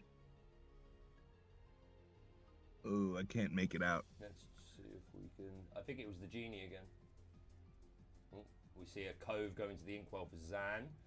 Mm-hmm. Trying to make these big... we are going to see the Prince John come down. So now every time Moyen is going to discard a card, then Zan is going to collect those beautiful, lovely taxes. And we do see the Hypnotize play straight away. Moyen going to choose to discard that Dock. Going to allow Zan to draw 2 cards. One for the Hypnotize and one as Prince John collects his taxes on the whole affair. Rightfully so. Yep, and if my calculations are correct, I believe Zan in hand has 35 cards now, thanks to the Diablo and Prince John. At least it feels that way when you're playing up against Emerald Steel. Unfortunately, there were some Pixelborn Connect issues, so the players are playing on Discord right now, so there's no blue bar. There's no way to see their hands, as you might have seen in previous matches. However, what I know is that Zan has got a wealth of cards, even if we can't see them, based solely off of this Diablo drawing every single turn that Moyen has, and every time that Moyen draws a card. Yeah, this Diablo has just had a ton of value, and yeah, I really think the Bruno on the Genie there was super, super good. Just is going to ensure the longevity of this Diablo a bit more. Again, Moyen could still respond with a double cannons play, but again, don't have a lot of cards left in our hand at this point, and you get to a point where you're just topping. We do have a bit of a board. We do find that Elsa 5th Spirit, who does have the ability to exert a chosen character on play. Unfortunately, the only characters that are not already exerted have Ward, so we are not going to be able to do that, unfortunately. But of course, she does have Rush and Evasive, and I do believe this is that a Genie that was already on board, put back on the board? I can't quite tell. Is this a Genie? We've got a Doc, we've got a Maleficent. That might be a Diablo. I think that's a Diablo. Yep. And what's this one here in the middle of these 5 cards? You know, I got to assume that if it was a Genie, then we would have already seen the Diablo taken out. I wouldn't have imagined that Zan would take the... Because Diablo only has 3 strength as well, even at Cove, and obviously Genie's got the 4 willpower. So, because obviously it was bounced back to Moyen's hand from the Bruno, but then he immediately discarded it as well. We do see everything turning sideways, though, finally. Moyen's been super patient there, Brent, with trying to find the right time to quest. And I still don't think he has as much control over the board as he would have liked, but he's in a position now where the Muses is also on board, and he's just going to keep having these characters return back to his hand. So, actually, if I'm not mistaken, I don't believe that Moyen quested there. I believe that he used all of his characters to take out the Cove. Nice. Okay, so now we have a far easier time dealing with this Diablo. Just the Elsa can go into it next turn. Yep, nice spot. The question I guess Zan is asking is, do I still quest the Diablo? And the answer is yes. If I am correct. Oh, or we sing Let the Storm Rage On. Who could the target be? I'm wondering if this might be a setup for another Ana play to get that Elsa out of here. Could be true, that one-off Ana in the deck. And you are absolutely right, Brent. Read it like you wrote the book yourself. Just 2 damage on that Elsa, and then this Ana coming down and removing it straight off the board, taking away the ability to remove this Diablo with that Elsa. So now Moyen is going to have another answer in hand. Yeah, nice call, And Brent. what a fun themed removal with Let the Storm Rage On being played, and an Ana having some sister on sister, removal here, taking out Elsa. Absolutely. And to the one person in chat who was like, please don't sing, it's the worst person ever. Let it go, can't hold it back anymore. That's just for you, my friend. Because I know you're Let such the a fan storm rage on. I don't know. Diablo never bothered me anyway. No one's saying that. I guarantee that. No, yeah. It's fake news. It's fake news. I believe that now that everything is quested out, if I'm not mistaken, Zan is up to 11. Is now up to 11. Yeah, super impressive board. We go over to Moyen, who's going to draw, and Zan, theme of this game, is going to draw for Diablo, just adding to this artillery of options, this plethora of resources in the man's hand, and Moyen is going to pack it up, sees the writing on the wall, doesn't have the cards, does not have the board state, and look at Zan's field. You think that even though a lot of them only quest for 1, you got to think that there was a 2 or 3 term clock that was being developed there. So game number 2 goes to Zan Syed, and we see what a big difference, Brent, from the opening, that Exodia opening that we were talking about. What are your thoughts? The thoughts are Emerald Steel is still a top tier deck that when you get the right combination of cards that you need, seems pretty unbeatable. What I'm seeing in chat is our judge Phil actually is saying that there's a lore counter you can share on screen that he shared with you. Don't know if that's so? an easy setup or not. I will have a look. I will have a look. I've not had Discord open. No problem, no problem. As we're getting into game 3, I'm interested to see how the dynamics change and shift if Zan is able to get the same god hand, the Exodia type hand that he was looking for on the first game, going second. Playing on the draw might be a little bit difficult.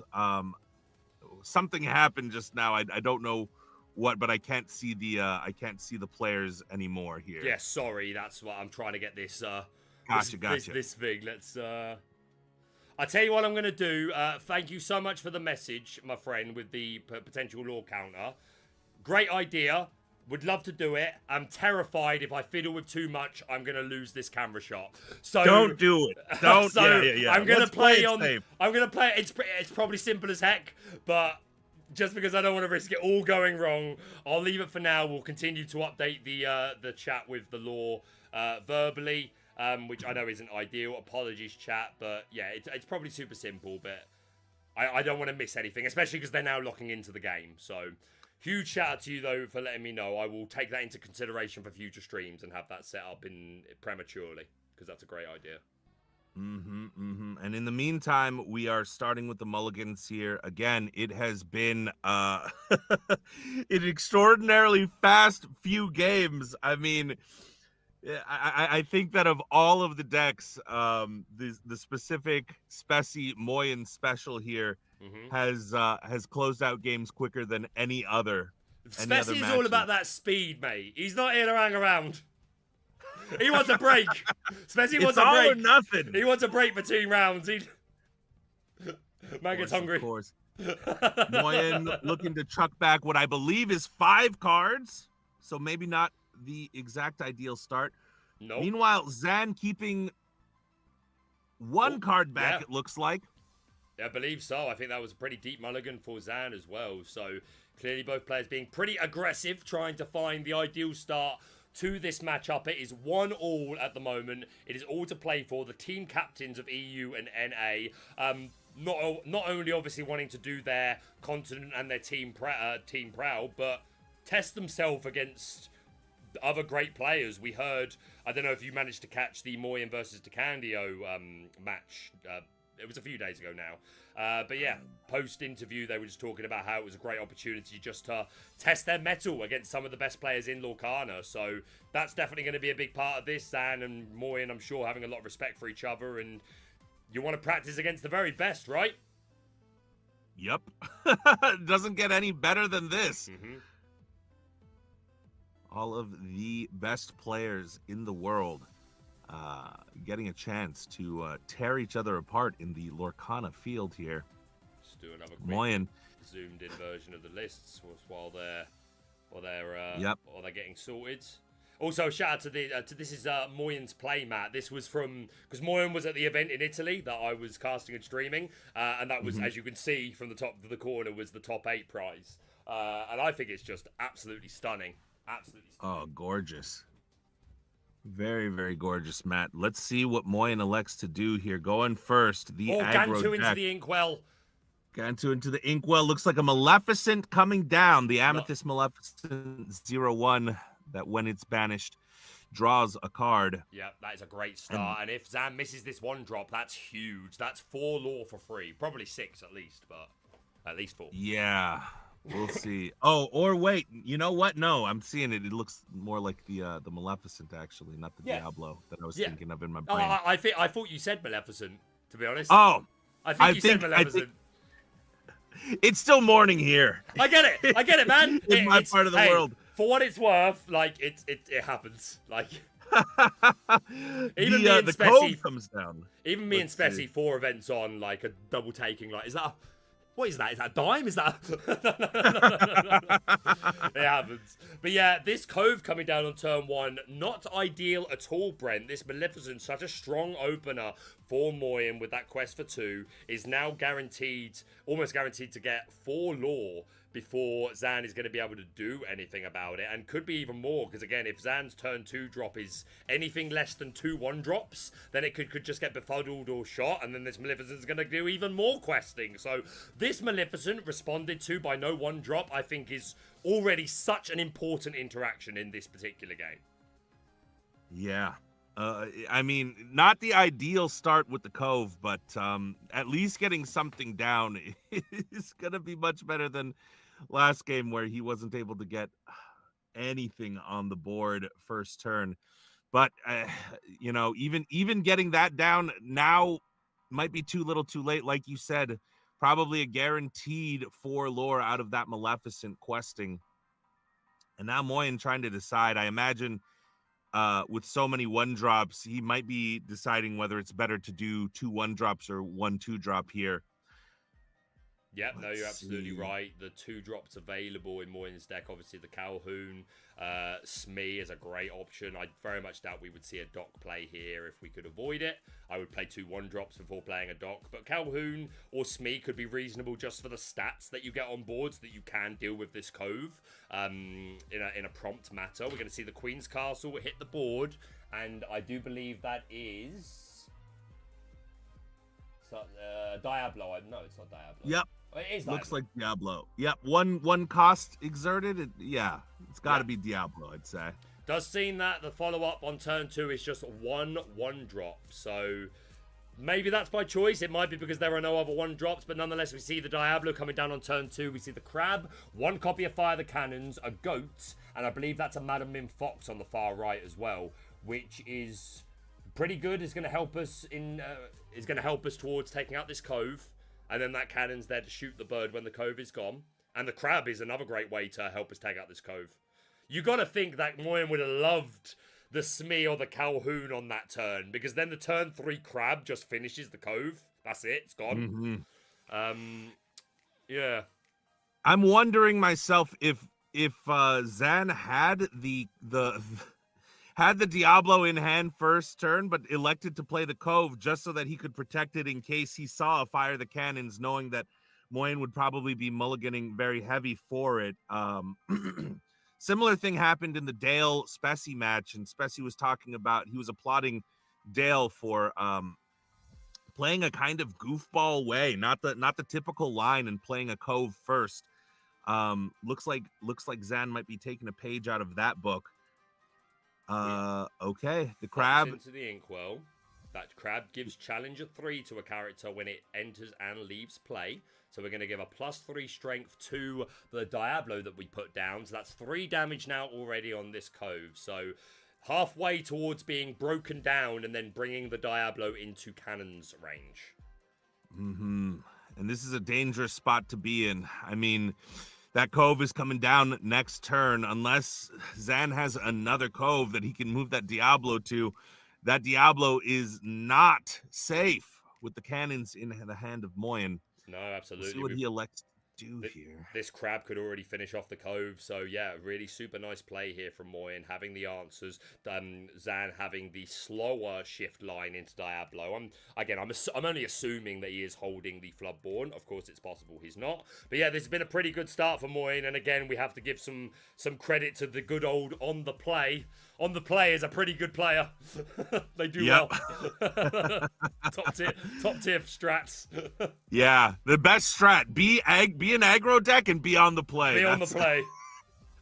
You want to get better at Lorcana. That is your goal. Let's see. See some of the chat still catching up. Obviously, we're on a delay, but just talking about the dominance that Diablo had over that game too, Brent. Drawing all the cards that ever did was. Every card that ever did was. Absolutely all the resources you could possibly need. Your Moyen was not able to answer it. This time they seem a little bit more prepared for it. No pun intended. My one regret is that neither player is playing Be Prepared for you to belt today, but already got a little let it go, so I'm sure no one's complaining. Let's see here. See what he's got. But yeah, this Crab is just such a good character to have on board. Not only hitting for 3 already, but that challenger it's going to provide when it's removed from the board. We are seeing this Diablo who is a 2/3 while at Cove, is going to take out the opposing Diablo, allow Moyen to draw a card.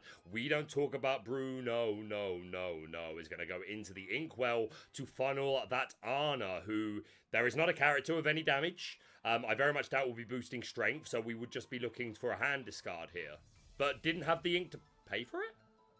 Right, because we're only at 3 ink so far, so Yep. he plays the Ana without triggering the effect. Yeah. Looks It's so like... rare that you see that happen that I was caught off guard for a minute, but then I was like, hold on a minute, we shouldn't have that much ink. So yeah, Ana just coming down just to serve as a body. Brent, your thoughts? My thoughts are, what it appears to be is Zan has the bird in hand, but in this case, it's not worth more than 2 in the bush because he's not able to play it down, knowing that when the crab takes out the Cove, the Fire the Cannons will be able to neatly take care of the Diablo. So what's the point in playing the Diablo? Might as well get somebody on the board, and that somebody in this particular instance is Ana. Moyen now put in a little bit of an awkward position, trying to figure out exactly what to do, but still probably the one in control here in the driver's seat of this match, showcasing the power of being an aggro deck, going first with a lot of great removal tools like the crab. Yeah, we know that there's also a fox in hand. Sorry, please. No. Please cook away. All I was going to say is, again, like you got to feel for Zan missing 1-drop game 1 and then game 3. The 1-drop being the Cove is certainly not what we want to see against a turn 1 Maleficent. So yeah, like being on the play certainly helped Moyen. Zan missing the 1-drops, but that's how it be sometimes. That's exactly how it be sometimes. I believe that Moyen just quested for. What was that? Was that the Maleficent that was on board? Yeah. I believe Moyen just quested for 2 and then threw down the Fox. Fox is probably going to take out the Cove right here and now. Yep. Crab takes out the Diablo. Just asking for a confirmation on lore, so we're not giving the wrong information. But yeah, down comes that goat into the Inkwell, and this appears to be... Is that just a Maleficent again? Looks like the Maleficent, the exact same Maleficent that was bounced back to hand from Makes the sense. Madame Mim Fox. Yeah, makes sense. My favorite. I'm loving seeing Kawa, Moyen's teammate as well as fellow podcaster, Podcana Podcast. Check them out. Talking trash to his boy Moyen for all of the proxies. That's cracking me up, giving me some giggles here. Yeah, I feel for Moyen. Like, people poking fun at him because he hasn't got because of the proxies. My understanding is Moyen plays a lot of different sorts of games.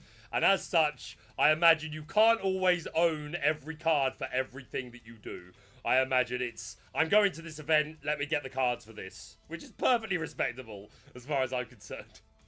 Wow, and a smart play by Zan here, electing to sing with the Ana, let the Storm Rage on, taking out the Crab, and then bouncing back with the Muses, the Maleficent that was on board, so saying, you're not going to get another 2 lore free and easy like you thought. Yes, down comes... Yep. The Muses say you go, girl, and bounce that character. But yeah, we see that Queen's Castle coming down onto the board. Do we have enough ink to also move our Fox into the castle? That would be pretty cool. I'm not sure if we do. But yeah, this castle, the lore that this is going to generate and the answer it's going to demand from Zan. Zan isn't playing any copies of Along Came Zeus, so is completely reliant on standard challenges into this Queen's Castle. At the moment, just a Muses on board isn't enough. Is not enough. I believe that Moyen just elected to not ink for the turn, which leads me to believe he might have too many uninkables in hand, which is definitely a possibility given the number of uninkables in the deck. Yeah, certainly an option. Also, potentially just wanting to be cautious about if suddenly Zan was to go Prince John and then sudden chill, or do 2 sudden chills, something like that. Then Moyen maybe just wanting to make sure he keeps a hand size where his card of choice, whatever he thinks is the most important, isn't being forced out of his hand. But you could also be right, it could just be uninkables or just trying to be a little bit cautious. But I definitely think the card count is something that you need to be super aware of against these discard decks if you know they can make you to discard up to 2. We see the Muses is going to turn sideways and sing, "Let the storm rage on." Remove this fox from the board and allow Zan to draw an additional card. So now that Muses will not be putting any damage into this castle. I feel this castle is going to be around for a couple of turns already. What can Zan develop to potentially target it on a follow-up turn? Yeah, and that castle is going to be a problem because Zan does not run Along Came Zeus in the deck. Nope. Which means that all his characters are going to need to ram into that castle to take it out neatly. Not really an answer other than that, but Zan's, I mean, Emerald Steel in general is not known for their high strength characters. Down comes Pluto, just as I say that. There you go, the guard dog, the goodest of boys, 4-cost Ingable, 5/5 when he has no damage, and bodyguard. That is one character who's going to help you take out this castle, and in fact, that is the one character that allows you perfect math now on this castle next turn, along with the Muses. So right, yeah. But I mean, the nature of the Pluto, though, is that it only has 5/5 if it's not damaged. The second that there is a damage counter onto that Pluto, it changes everything because that Pluto drops back down to a 1/5. Fire the Cannons was in the hand of Moyen. So now, just like that, that Pluto is back to being a 1/5. So all it takes, just any damage whatsoever, and suddenly our good boy does not hit quite nearly as hard. Is that a pass back over to Zan after establishing 3? There's that 3 Maleficents? That's what it looks like to me. That triple Mao! The triple Mao! Wow, the pressure here. Maleficents, man. And if you're Zan, what are you looking for here? You want to have the Ursula already down to sing something that can remove some of these Maleficents. Meanwhile, the castle's still a huge threat, gaining 2 more passively every turn. Writing might be on the wall here, Baker, but what are you thinking? No, I think you're absolutely right. Unfortunately, that Pluto was our way to remove this castle in the following turn, and then perhaps we could have stabilized and still come out on top here. But the fact that Moyen has pinged that Pluto, it now only challenges for 1 alongside with Muses. That's 3 damage. That's certainly not enough. I don't believe we... And even if we do challenge into it this turn, then we're leaving our Muses exposed. Something like a Fox could come down and get rid of that. And that Muses is going to be quite important for trying to, like, keep this board relatively in check. That's 3 Maleficents on the board, Brent. We can't just let them sit there and have their way. So, yeah, I think the fact that we were able to ping the Pluto there was absolutely game-changing. And it's just going to ensure the longevity of this castle. And Moyen is, I believe, at 4 right now, which doesn't seem too threatening until you realize that on his side of the board lie 8 lore. Just a free 8 lore next turn if Zan doesn't come up with some kind of answer here. And even missing inking twice in a row here, Moyen at 4 ink, showcasing exactly why these aggro decks are so powerful. Sorry about that. There you go. All good, all good. Zan's thinking through his decision, which leads me to believe that he might not have the removal tools necessary and is trying to figure out exactly what he can do. Whew. It's a bit of a pickle. Yeah, just catching up with some of this chat here. Talks of bans, talks of proxies, all sorts going on. The madness of Lorcana. Oh, Brent's disappeared. I want him back. Hold on. But nonetheless, it's been a fantastic game. Again, it's felt like a lot of things have not gone Zan's way. Again, being on the draw. First example of that, and then not the most ideal 1-drops against this particular matchup. But yeah, I think you're right. I think the writing is quite on the wall for Moyen. But if anyone can find a way back, it is Zan Syed. I absolutely believe the Pluto is going to be exerted to sing Strength of a Raging Fire. That's going to put... is it? Hold on a minute. Is there an else to see Revolt? We're building blocks. We're building dice blocks here. I'm not sure what's going on right now. Nope, not quite sure what's going on there, but I'm here for it. Okay, we're going to strength. We take out one of the Maleficents. That makes more sense. Okay, I think suddenly Moyen wanted to put a damage on everything for a reason, but doesn't. And then isn't necessary. Go on.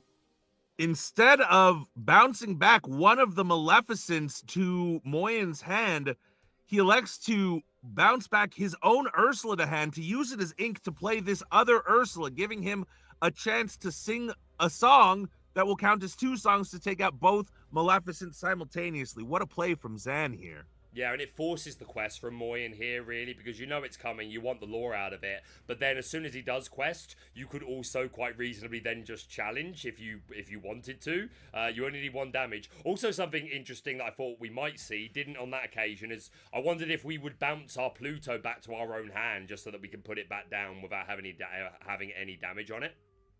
That could be interesting. What a... I'm sure Zan was thinking the same thing. But, I imagine he thought of it well before I did, but in this instance, appeared it was more beneficial to play it the way he has done so, and we are going to start moving some characters. I don't know if you've heard, Brent, there is a party at the Queen's Castle. All are invited. I believe that's a Calhoun who's made a way in. 3-2, quest for 1, but on banish a character, you gain 2 lore. And a Maleficent also chilling at the Queen's Castle. Another one on the outside, working her way in. She's in the queue. Getting ID'd. Excuse me, love. Yeah. Got the ID on you. I bet she would I bet Maleficent would feel quite happy if she got ID'd. Oh yeah. Looking like that for sure.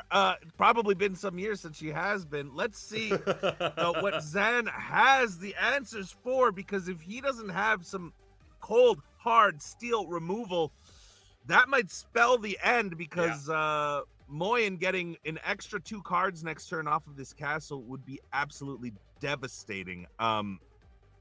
There is the path that you mentioned, challenging both Maleficents, but that still leaves a Calhoun with the castle, an extra draw, an extra 2 lore. To my calculations, Moyen is at 10 right now. Zan is at 1. And we do see a double storm. Ursula, Deceiver of All, she loves an encore in Lorcana. She's going to blast twice, putting 2 damage. Well, it's only 1 damage on the Calhoun, because that Calhoun does have resist 1.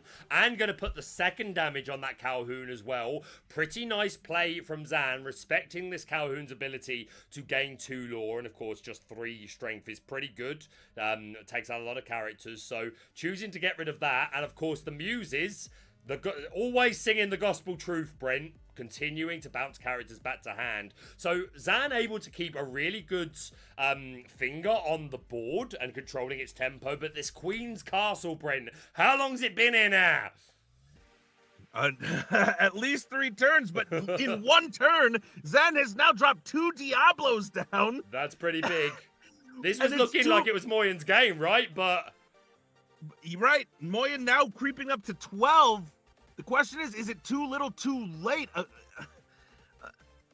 I mean, Zan has now done what I thought was impossible. He got a chance to draw 2 off of that Ursula, Deceiver of All, singing the song. Moyen playing the Fire the Cannons, taking out one of the Diablos here, but we know at least 2 of the 3 cards in his hand are 2 other Maleficents. And if Zan has answers for both of them again... It just needs songs. I mean, just needs songs. Yeah. With a Muses on board, then we're at least bouncing 1 back. There is currently 5 damage on that Queen's Castle. But yeah, me and Brent were starting to sing the song of this being Moyen's game. But Zan has started to turn it around, is able to get a handle on the board. This Queen's Castle stuck around a little longer than he would have liked, but I do believe it is now destined for the discard, as the Diablo Devoted Herald is going to charge into that castle, sending it into the discard pile. Be gone, Queen's Castle. You've gained too much lore. And look at this board for Zan. Not bad. Ursula, Deceiver of All. We even see the peak come down. No actions, says the game's referee. You will not play cannons. You will not play befuddle. You will play no actions whatsoever. I'm changing my tune here, Brent. I think Zan is now in a very reasonable position to take this game. Yeah, the one thing that is tough to see, though, is that Moyen is now, I believe, if he just quests out those Maleficents, will be at 16. That's a lot of lore. That's a tough position to be in. Meanwhile, Zan, I believe, is still at 1 lore. However, if we're talking about straight board presence, it's all Zan all day. Yeah. Sorry, go ahead. No, you're fine. I think you're right. I just was going to say this castle has put in an incredible amount of work. I do agree with Spessy in chat. This is why you played castle, not library. Just the lore that castle gives is just, I think the clock it presents is absolutely incredible, and yeah, has brought Moyen closer and closer to game. Is able to put down a fox, so we can make some sort of trade here. So I think the decision here really is between the Muses and the Ursa Deceiver of all. Brent, feel free to disagree with me, but I think those are probably our main choices for a challenge here. The problem is he can't, because that Pluto, as annoying as it is still stuck on the board, and that Pluto is a bodyguard. True. So that can't even happen. Yeah, the Ursa Deceiver evolved slightly on top of it. Pluto left my mind, so yeah, not even an option. So the question is, if you're Moyen, do you rush into this Pluto knowing that you'll take out the Pluto, which is right now just a 1/5, but then Zan gets to do whatever he wants to that fox? Is it better to just leave it straight up, say, hey, I'm gonna quest this fox out next turn, and let's see what you answer with, because I'm already at 16 lore, you're only at 1, and Emerald Steel, not known for their high questing characters, still on Zan's side, no matter how crazy it looks, only representing 5 lore.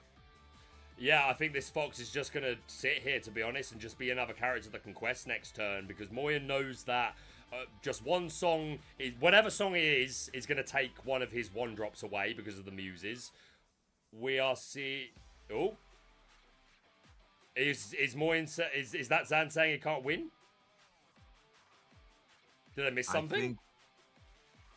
I believe they're just picking cards off the top of their deck. So, does Zan not have a song? Because if it's 16 lore... But hold on, this Maleficent would quest for 2. Is it definitely 16 lore? I'll double check. I might be wrong. I believe that the score right now is Moyen at 16. If that is true, then is there any other reason they'd have been picking cards off the top of their deck there? Oh, they're starting to... I think the game is over. Unless Zan has game on board. I don't think so, though, like, judging by the amount, like, he wasn't at a high lore counter. Let me just wait for a reply.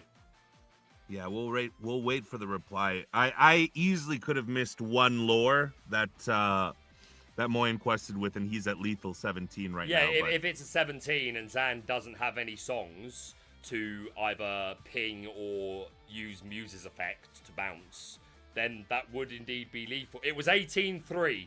Before that, going into that turn. Right, there you go. Zan Moyen wins against... Zan Moyen. I'm such a douchebag. Moyen, Jan Moyen wins against Zan Syed 2-1. Brent, talk to the people while I unmute and go head towards the interviews.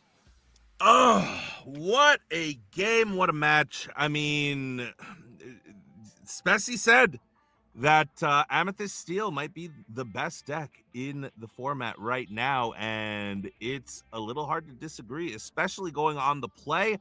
I'm wondering specifically how this match looks if we have Zan going on the play and being able to play 2 games first. Yeah, for sure. That makes a big difference. I mean, Moyen played that absolutely perfectly, knew exactly what he needed to do, and executed on it. He said, okay, you can answer this. You have the ability to keep on putting out your songs and singing your songs, but at some point you're going to run out of removal. Exactly, because I still have to take out the castle, right? They're having a chat. They're having a chat. You won't be able to hear them, but they're having... Do you want to jump out, like, mute up the ninja and jump into the voice chat? Because I think the guys are ready to do the interview. Sure. They might be able to hear me already. Zan, Moyen, can you hear me? Yeah. You can. Sorry to cut you off. You're in the middle of a conversation there. Please continue your conversation while I wait for Brent. Yeah, no, it's all good. We were just discussing the 1 turn Zan decided to, like, value looking at my hand more than bouncing, or then, like, potentially... It wasn't value looking at your hand, right? So basically, my play that turn is the Diablo is better than the Ursula, right? Because I don't have Sure. any more songs. So the thought process there is pretty simple. It's like, okay, I've known about the one fire the cannons. The only way that I get punished is if you have the other fire the cannons. So I want to play Ursula into Diablo. So when I looked at your hand and you had the the second fire the cannons, it made it obvious. I was like, oh, I have to bounce this back to play the Ursula to draw a song. Sure. Right? No, but still, at that point, you've already made the decision that you do want to look at my hand to maybe play around another fighter cancer that could be there. So like instead of even playing the 2-cost Ursula, I think I would just You would just assume that you have the person has another fire the cannon and not play No, I don't think I would even play around it. I would just play like Diablo 3, play strength, bounce 2 1/1s or whatever it was. Okay, you do realize the game. So the game actually ended after the next top deck, which was the Calhoun. I mean, the game was not over then at all, but sure. Right, like so. Think about that turn. Is I have to let the Storm Rage on, right? So if it's not specifically Calhoun, then But you I can told me just your take hand out earlier Rogue. was like no Storm Major? Or you drew Sorry, it say that after again? what happened? Like when you told me the context of your hand on that I went specific. double Storm on your Calhoun. Right, but the turn before you told me there was no Storm in your hand, or was there Storm? I did not have the Storm. Right, okay, so you played like the Ursula and drew the Storm. Sure. Of course, of course. But what I'm saying is, after that, basically the game came down to me drawing one song, right? Yeah, I mean, if you draw more songs, you win. I'm just thinking if you bounce another 1/1, you might not be in the need of drawing another song because bounce another Maleficent. The bounce doesn't change anything. It doesn't change the clock. Well, I think it can. I mean, it depends on the next few draws of you and me, but I think there's a lot of worlds where it can change the clock. I'll jump in there. It's super fascinating. I didn't want to jump in because it's just super fascinating just to hear you guys discussing it yourself. If I'm being honest, I think the audience can gain more just from you two kind of discussing what you think is important to discuss, better than just answering any questions that I could think of. But nonetheless, just to guide it a little bit, first of all, congratulations to both of you. Thank you so much for playing. It was a pleasure to get to cast. Brent, you start off, mate. I know it's my channel, but please feel free if there's any specific questions you want to ask either of these guys about anything that just happened there. Or I can start if you need a minute to think. But if you've got something, go ahead. I don't think I have anything super particular. I'd love to know though. I guess we can start, Zan. What your thoughts are on this set and how it's sort of morphing the meta right now. How is it morphing the meta? I mean, there's more aggressive strategies, right? So we can punish someone who's taking a longer time. So that's like red blue. So that's kind of nice. And do you think that the aggro decks, in particular, are going to have any kind of effect on the way that Emerald Steel is being built? Do the aggro decks? The thing about aggro decks is that if you draw in a particular way, you can win any matchup, right? And the way that you're able to determine whether an aggro deck is actually good is by getting a larger sample size. But if you were to walk into a tournament, would you rather be on the controlling side or the aggro side? You would rather be on the aggro side because basically what you're telling your opponent is, hey, you have to answer me in order to win this game, right? Especially if you're the fastest aggro deck. And so so I think that it creates more possibilities, right? When you're playing green steel against blue red, a more consistent outcome is going to happen than I think if aggro decks were in the place of blue red, you know? And so that's what we're kind of seeing in set 6. Makes sense. And Moyen, I guess on your side, same question. How are you feeling about this set 6 meta? Well, usually I love playing Sapphire decks and taking a little bit of a beating. Just a bit annoying, but doesn't mean. I mean, it just means I have to maybe go a little bit more out of my comfort zone to find something to combat the format and find some enjoyment in decks that don't ramp. And I've been doing that as well. I've been having a lot of fun with the set. Well, that's great to hear. Baker. Yeah, ahead, so take it away, man. yeah, so start with you, Zan. Obviously, super tragic to not open up with a 1-drop in game 1. We believed you threw back all 7. Is that right? Did you mulligan 7 Yes. in game 1? Yeah, I did. Yeah. Mulligan 7. So obviously hurt to not find the 1-drop, and then in game 3, another pretty aggressive mulligan, I believe, and you found the Cove. Obviously being on the draw, as we all know, is a bit of an uphill battle, but then missing your 1-drops in games 1 and 3, did that matter as much as maybe, shall we say, the more casual Lorcana mind might think?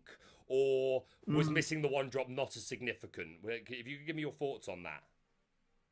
Yeah, I actually just figured it out. Basically, right after the match, Moyen and I were talking about Yep. what I could have done differently.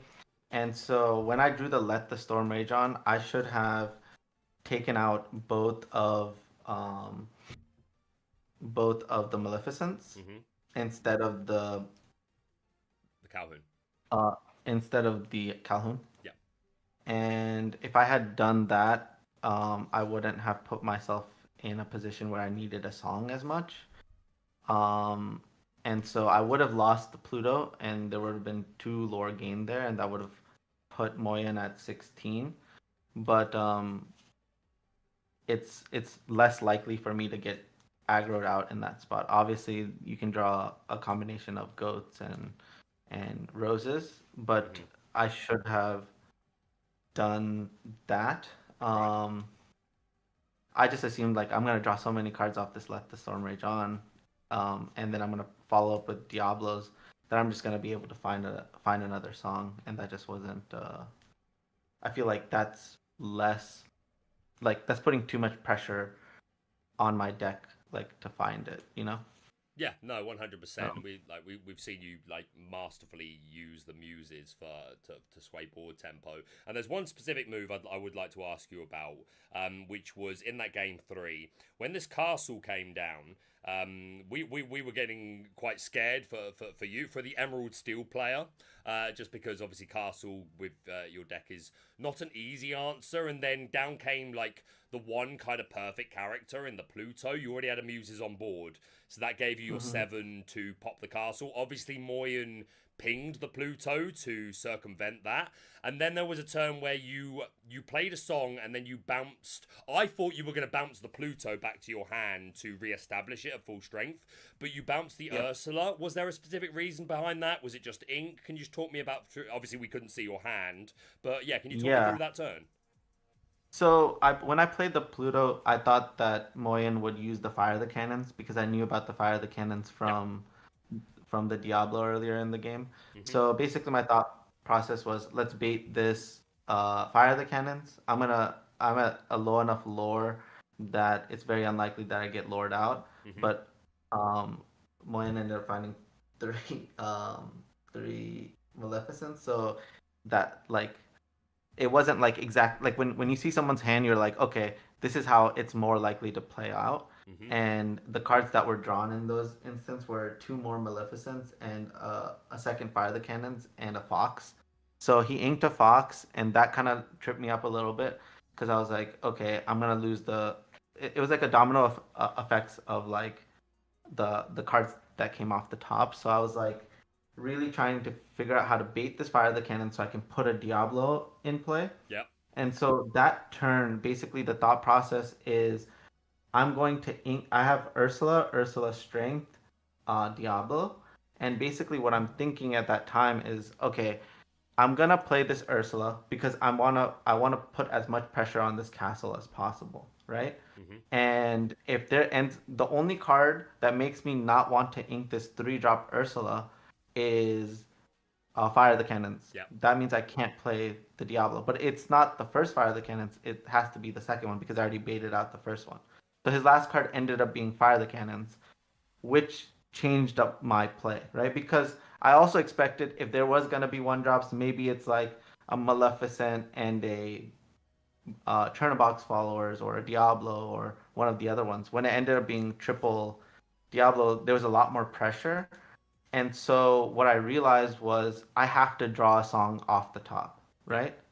And so I have to put this 3-drop Ursula, which I'm going to ink, now has to become the card that I play and put myself in a position where I have to top deck the song. Yeah. Whereas before I felt like, oh, I don't need to top deck a song. There's not enough lore on the other side. But once I saw the Fire the Cannons, then it changed everything up. And so I had to bounce the Ursula back to my hand. And so that was brutal, but I then drew the song that I needed, which was the Let the Storm Rage On. But I think that the Calhoun that was drawn, the next draw, which was the Calhoun, which was like the worst case scenario, which kind of threw me off, and I should have taken out the Maleficents, which was yeah. I mean, it was like really tough back and forth game, but a lot to learn there, and for sure. Like it really came down to draws off the top, and that's what's going to happen with really good players, right? Moyen's going to play extremely tight. I'm going to play as tight as I possibly can, and at the end of the day, the draws are going to be more. There's going to be more emphasis on every single card that's drawn off the top. Yeah. And so it felt very similar to my match against Artabax, where either of us could have won. It really came down to a couple of cards off the top, you know? Yeah. No, like I think the way you just verbalize it is right. You're super tight players. You're going to leave super little margin for error, and you're going to know the logical paths that the other player is going to take, especially if you have actual hand knowledge. And I suppose that was a situation where you got some knowledge, and then the cards off the top of the deck just detracted his most likely lines far too much from what you thought it would be on your hand knowledge. So yeah, no, super interesting. And Moyen, to head over to you, just a couple of things. One in particular, me and Brent were having a talk.